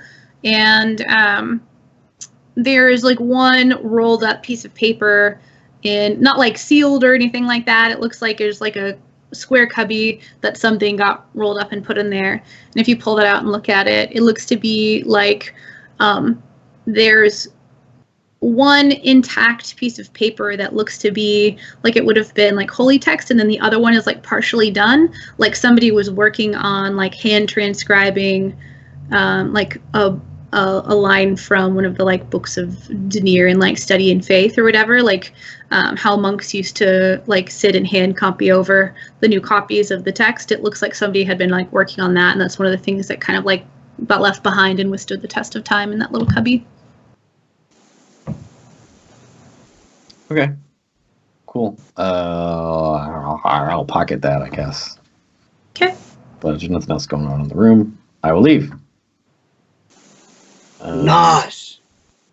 I know Taslin's watching. He's gotta be. Where's his little lizard?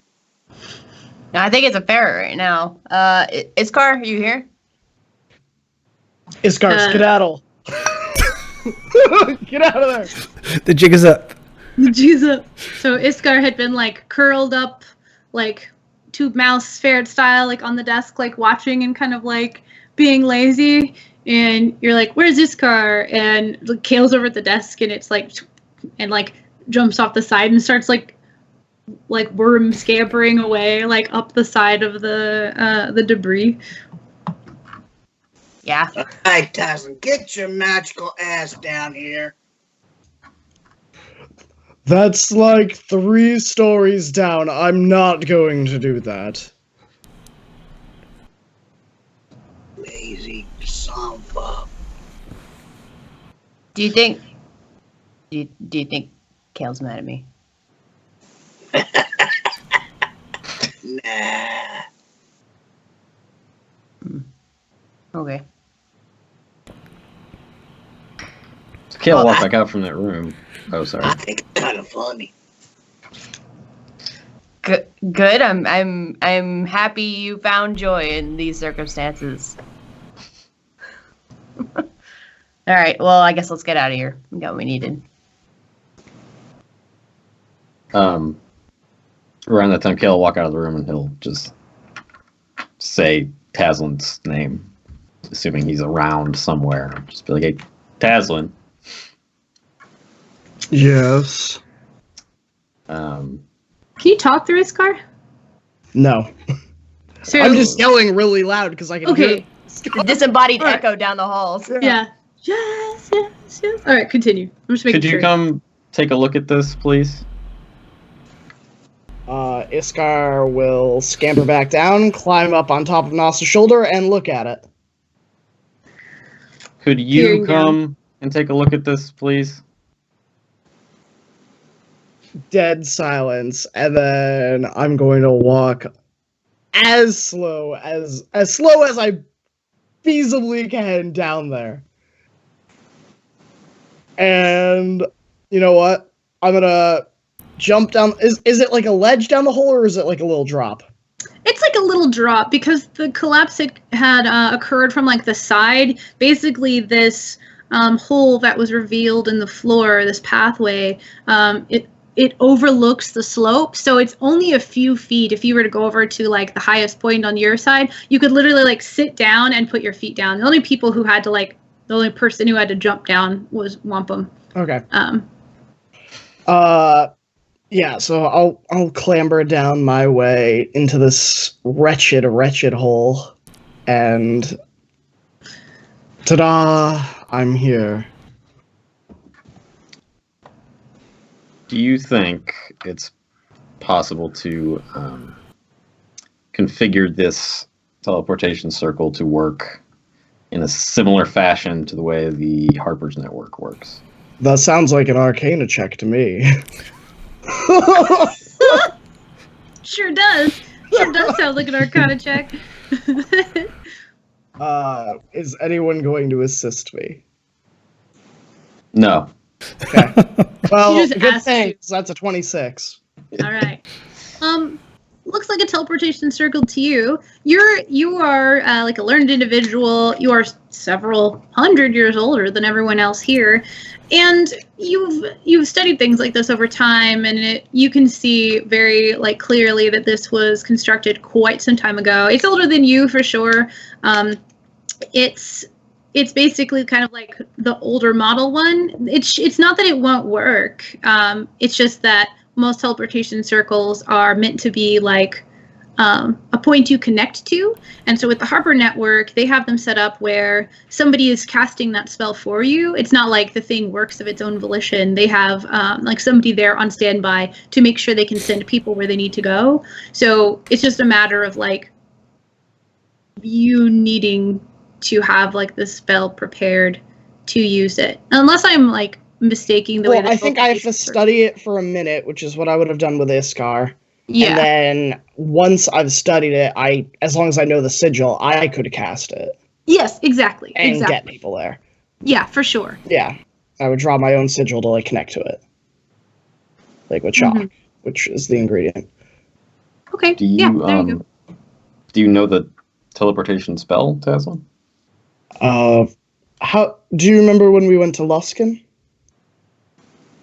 Yes. and we went by teleportation portals? I wasn't sure if you used an item. You have so many.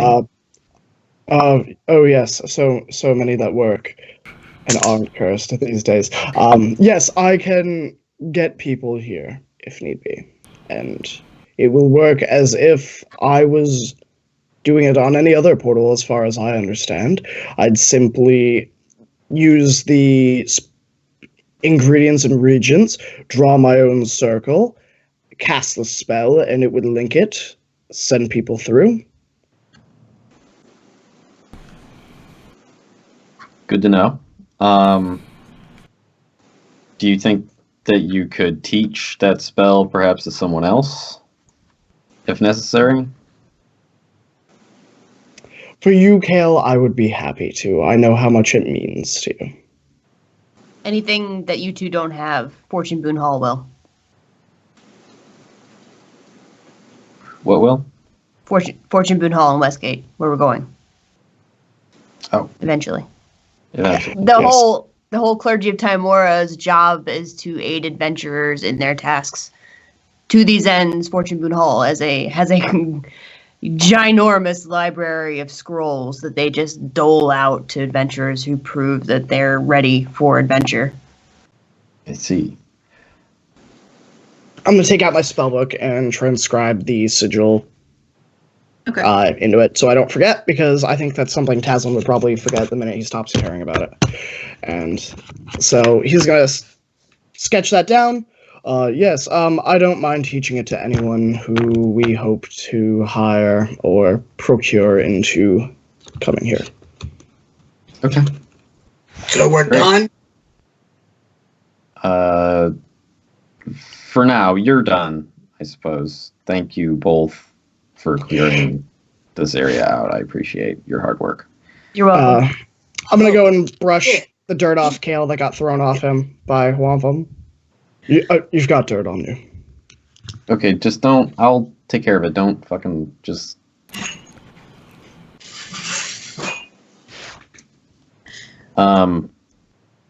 Yeah. So I'm just gonna need to find a whole bunch of people and vet them and make sure that they can be here, and then work out paying them. There's a lot of logistics that need to go into this, and I can't stay here and oversee all of it. I don't know. On top of You're- that, how would they get food? You're all putting the horse before the cart right now. We Oh. can get back here. We can think about all that later. You've got a divine boon, Kale, to figure out, and Shar is on the move. I think we should start moving. I don't think we should invite anyone here to this place of Daenerys' divinity until after that is dealt with. The more people who know about this place, the more likely it is that she will find it.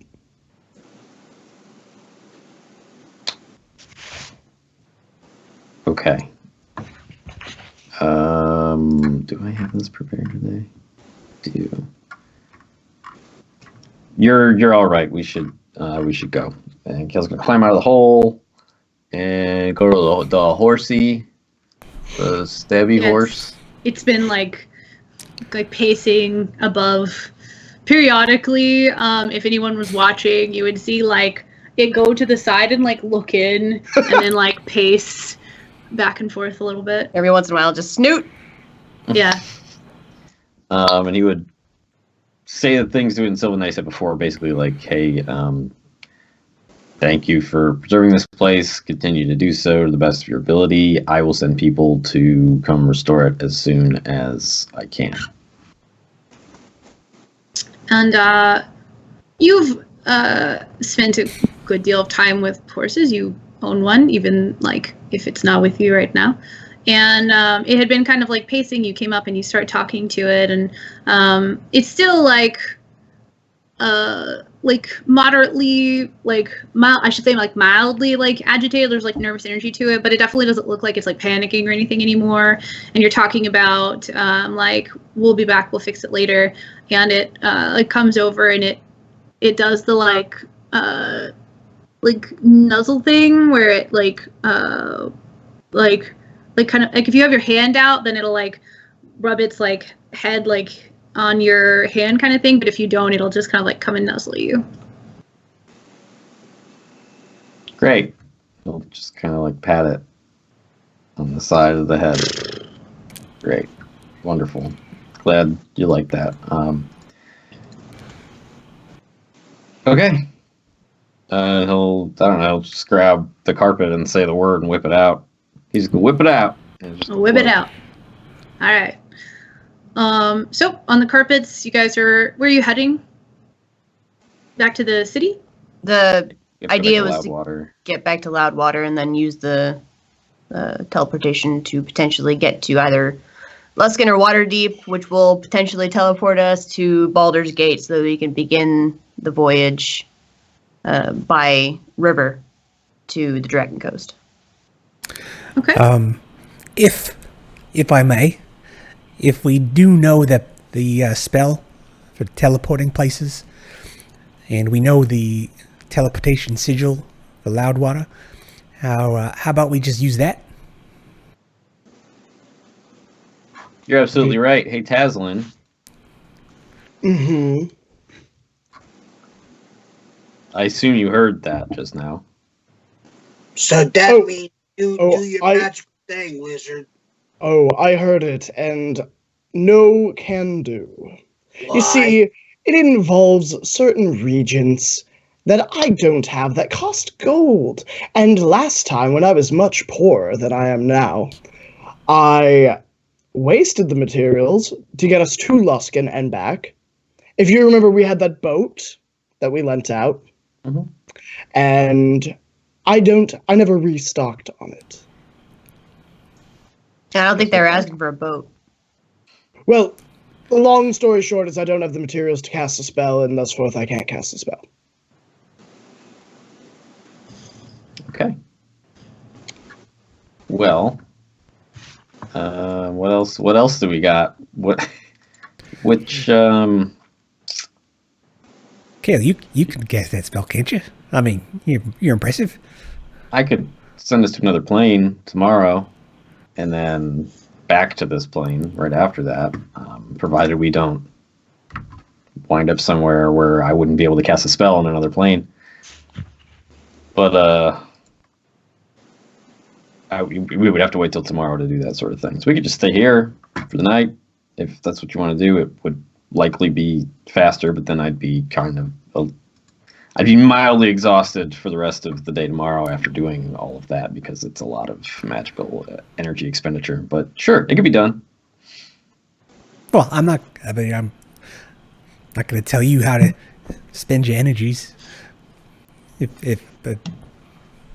I guess if we were going to do then we wouldn't have to go to Loudwater. We could go anywhere. Potentially, if we make it quick, if you give me back the amulet, I could do it after an hour, get us there in an hour and a half. I'm sure that limited proximity to it wouldn't be too detrimental. No, we're not going to do that. We're No, not going to do that at all. absolutely not. So okay, go ahead, sorry. Yeah.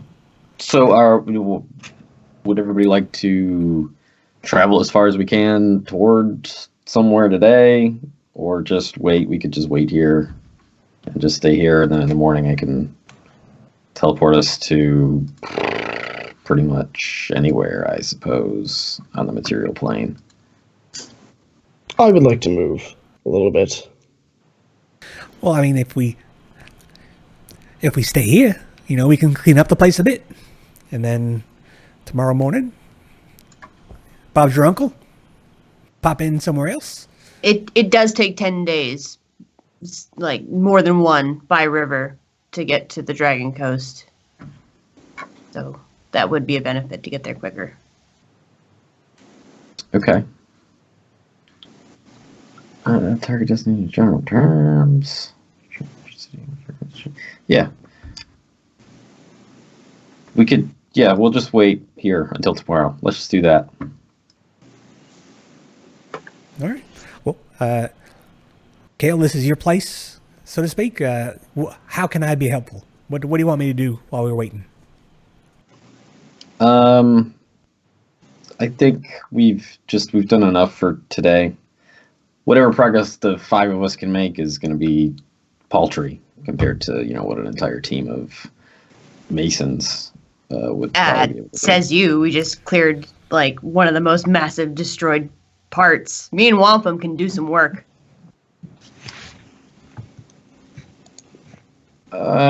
Let's just relax. Just find a comfortable area. You can do some work to make the area more comfortable if you want, or whatever. I expect nothing of any of you right now, other than to just rest. Wonderful. I cast my mansion. I go inside. Slam the door shut behind you. Yeah. Oh, he can do that, but he can't teleport. Sure, whatever. Wamp will go over and knock on the door. Taslin. Who is it? Who is it? Open the door. Oh, if I must, I'll open the door. Making sure to stay out of arm's reach, because I always expect Wampum to pull me out of my mansion. You can have one of your servants open the door. Actually, yeah, servant opens the door. Come on in. I have a room just prepared for you. Thank you, Taslin. Okay. Is anyone else coming in, or? Oh, no. God, no. Staying here in the temple. All right. Well, I suppose I won't need the sparring pit then. Not unless you want Wampum to like beat up on all your servants. I'm sure he could. You'd have to probably pit about, 30 against him. Maybe. That might be exciting. It could be. It's an idea. Well, good night. Good night. Kale, I know you said that you didn't expect anything from anyone, but I do think I'm going to go just see what I can do. Okay. Go look for some bookshelves to resurrect or something. Okay. Just in the areas of the place you've seen before, most everything, like the structures in the wall, the like stone bookshelves and everything, those looked fine. There were what looked like some like partially ruined tomes on them. So you could like clear the debris. It would be easy enough for you to kind of like climb up the stones and like pull stuff off the top. Like anything that looked salvageable you could keep and bring back. It would take you a while moving up and down, but it would be like a nice way for you to pass the time and still have like something to do. So you don't have to feel restless, if that's the goal there. Sounds good. Yes. Okay. Cool. Roll me a percentage die. Because no one's looked at any of the books that were mostly ruined and lying around before. Can I use one of the viewer inspirations for a percentage die? Sure. Yeah, Okay. do it. Roll 2. And then you can pick which number you want. Dang it, I got 24 and a 5. I mean, Well- 24 is a lot better than 5. Okay, it could be, because some people I know, they're like, no, the lower numbers is the good numbers. All right, we'll go with the higher number. Yeah. No, we'll go with the higher number. Okay. Wait. No, yeah. So you're poking around. The whole place does have a lot of like moisture to it. Some of them were waterlogged. Some of them were just like broken, like either over time or you like some of the places that did have a little bit more damage to them. It's clear that like if a book was there when it got collapsed onto, it was like ripped up and stuff like that. But you find like a good handful of like various books. Some of them have like really pretty spines, and others of them look more plain. They range in topics from like general like histories to like one of them is a like book of contemplations about like the knowledge of Denier. So it's like interesting and relevant information that you would have access to. It's probably like seven to. There's 7 that are intact enough that they're like almost hardly damaged. They're just really weathered. There are 3 more that have like water damage on the edges, but most of it's still fine. Just like the edges of the words are a little bit like If hard it's legible, to I read. keep it. Okay, yeah. So you're able to come away with about like a total of, we'll say like 13, 14 books. There are a couple that like the last half of it is ruined, but the first half of it is fine. So you're still like, it's got legible bits, so you're bringing it back. I'll just be doing that until time to go to sleep. Mm-hmm. Yeah, and it takes a while because there's several floors, and you have to climb up and down the 40 feet of like a library several times and stuff like that. So that takes you like that can take you the rest of the evening, especially if you're gathering up like the refuse and kind of like piling it up and getting it ready to like make it easy to get rid of and stuff like that. Anybody else doing anything in particular for the evening? I'd ask Kale if, hey, mate, do you need some time to meditate or pray or anything over what happened today? Yeah. Yes. Yes. All right. Well, I'll be right over here. All right. You obviously you have the run of the place. You can do whatever you'd like. I'll be right here. Okay.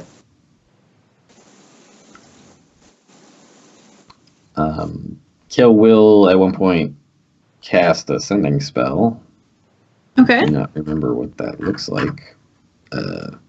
Focus manic and material. He wraps a piece of copper wire around his finger and says some stuff. He's going to send a message to his half brother, I think. His half brother or his stepmom? Let's send it to his half brother, Aldous Irvine. Okay. So he's back in Elchegard as far as Kale knows, and he runs the shop that Kale's dad set up. So like it was like a bookstore. Yeah, it was Okay. basically like a bookstore. It's called Irvine Scripts and Sundry. Nice. Okay. So he'll send his half brother and say, "Hey, still alive. Hope you're well." Formalities. Found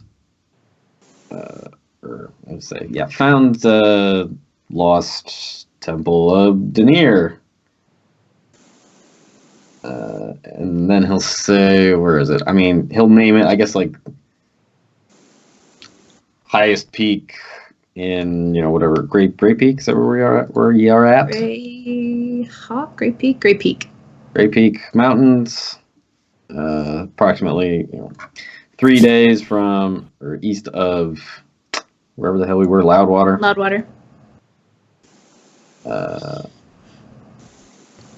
I lost track of how many words I have. You were at like 16-ish? 16, okay. If you don't hear from me... I died. I'm kidding. Yeah, I'm trying to think how he would intimate this.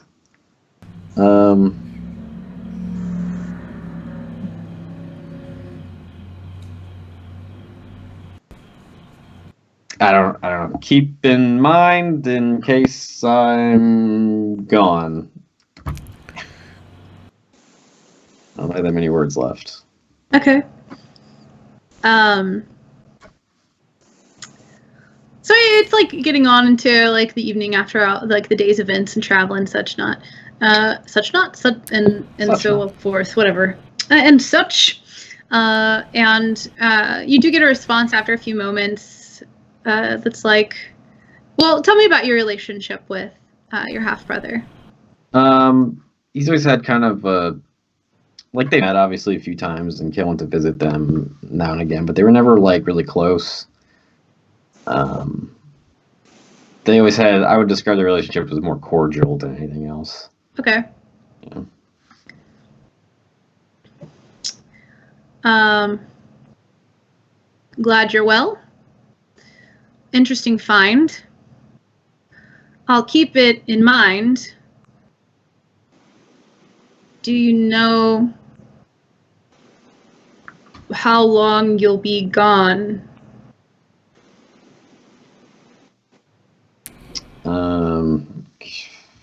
God, I hate sending. I hate it.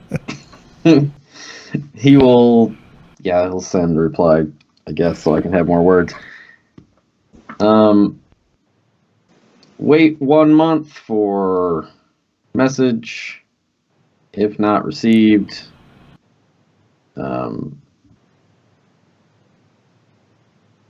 please do what you can to help restore. Period.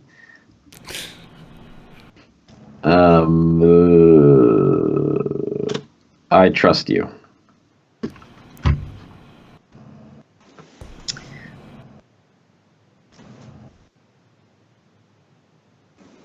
You'll get a response after a few moments. Wish you well. Hope everything goes as planned. We'll do our best to uphold your wishes in the event. Done with sending. Not doing that anymore. Chewing up Okay. all my goddamn slots. Well, you're going to bed for the evening, right? Might as well burn everything while you can. All right. And if there's nothing in particular anyone else wants to do, then I think that's a good place to wrap it up for the day, eh? Hey. Hey. Hey, we made it. Yeah. Thanks everyone for hanging out with us. That was super fun. Thank you again for all the gift subs and the bits. You guys are wonderful. Sorry. Katie Quixotic. You can find me everywhere as Katie Quixotic. I'm here on Saturdays. I'm on my channel a lot. I'm on other channels playing lots of D&D and stuff too. Follow me on Twitter and then you'll know where I'm going to be because that's where I'll tell you. My favorite part today was definitely the Nos like breaking the floor and like, I found it. Looking for knowledge. That was the best absolute thing. There was a lot of good stuff, but that got me. That was good. Hi, I'm Carl. I play Carl. Lafcadio. Good day, Graham. How are you? You can find me on this channel, also on Wednesday nights for a campaign that just began. Wednesday nights starting at 8 p.m. Central, where Casey and I both play. And we are with a DM who hasn't streamed before, so it's a brand new campaign, brand new DM, very exciting. Come check us out. You can also catch me and Casey Friday nights over on Sabrix channel.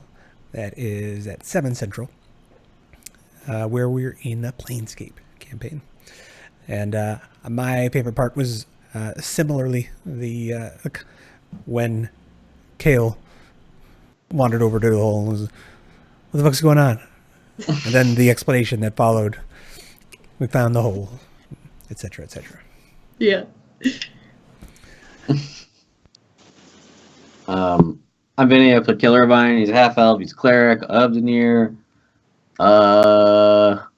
You're never ever gonna find me in a million years.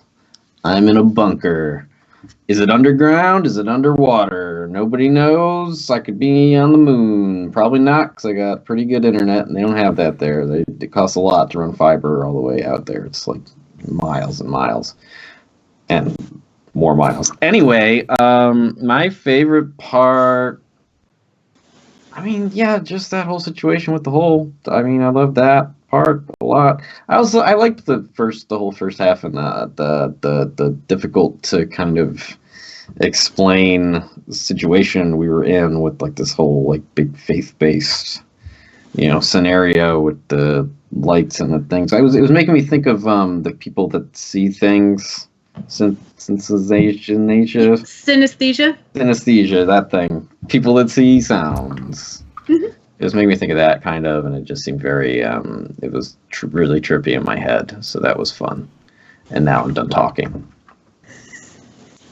That means it's my turn. I am Casey, KCH on the social medias. And like Carl said, you can find me here on Wednesdays and over on Savric's channel on Fridays. And I will add to that the Echoes in the Ether show that happens on Fridays is pretty freaking cool. I don't know what's going on in Strands yet because we just started. But the Echoes in the Ether game is all spooky, and it's about nightmares and regrets, and it's in Planescape, like Carl said, so it's real! So that's spooky.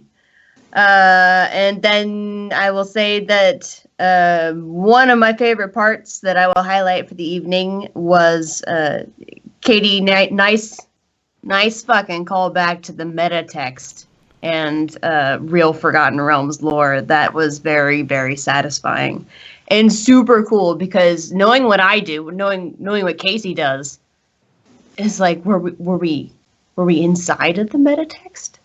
Were we in the weave? Is that its own like sub dimension, or is it a dimension between the dimensions? My head's just gonna. So I'm now going to enjoy wondering about that, and I will pass it along to John.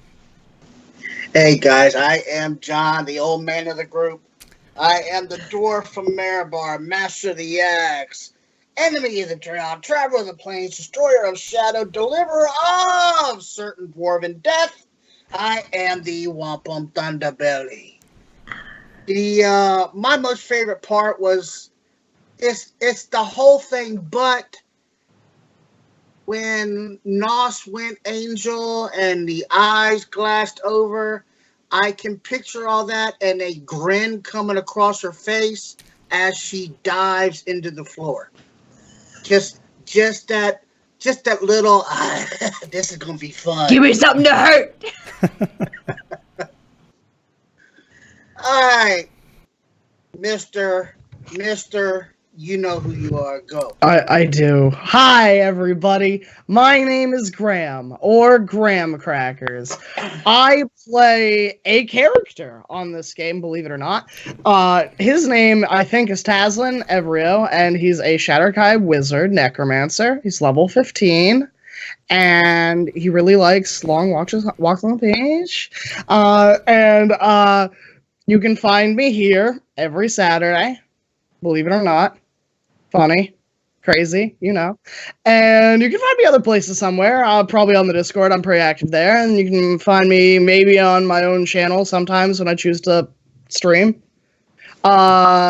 which is also Graham Crackers. But my favorite part was hands down the super dark, crazy room and all the description of things that I wasn't looking at as Tazlin, but I got to enjoy from Vinny's perspective as Kale.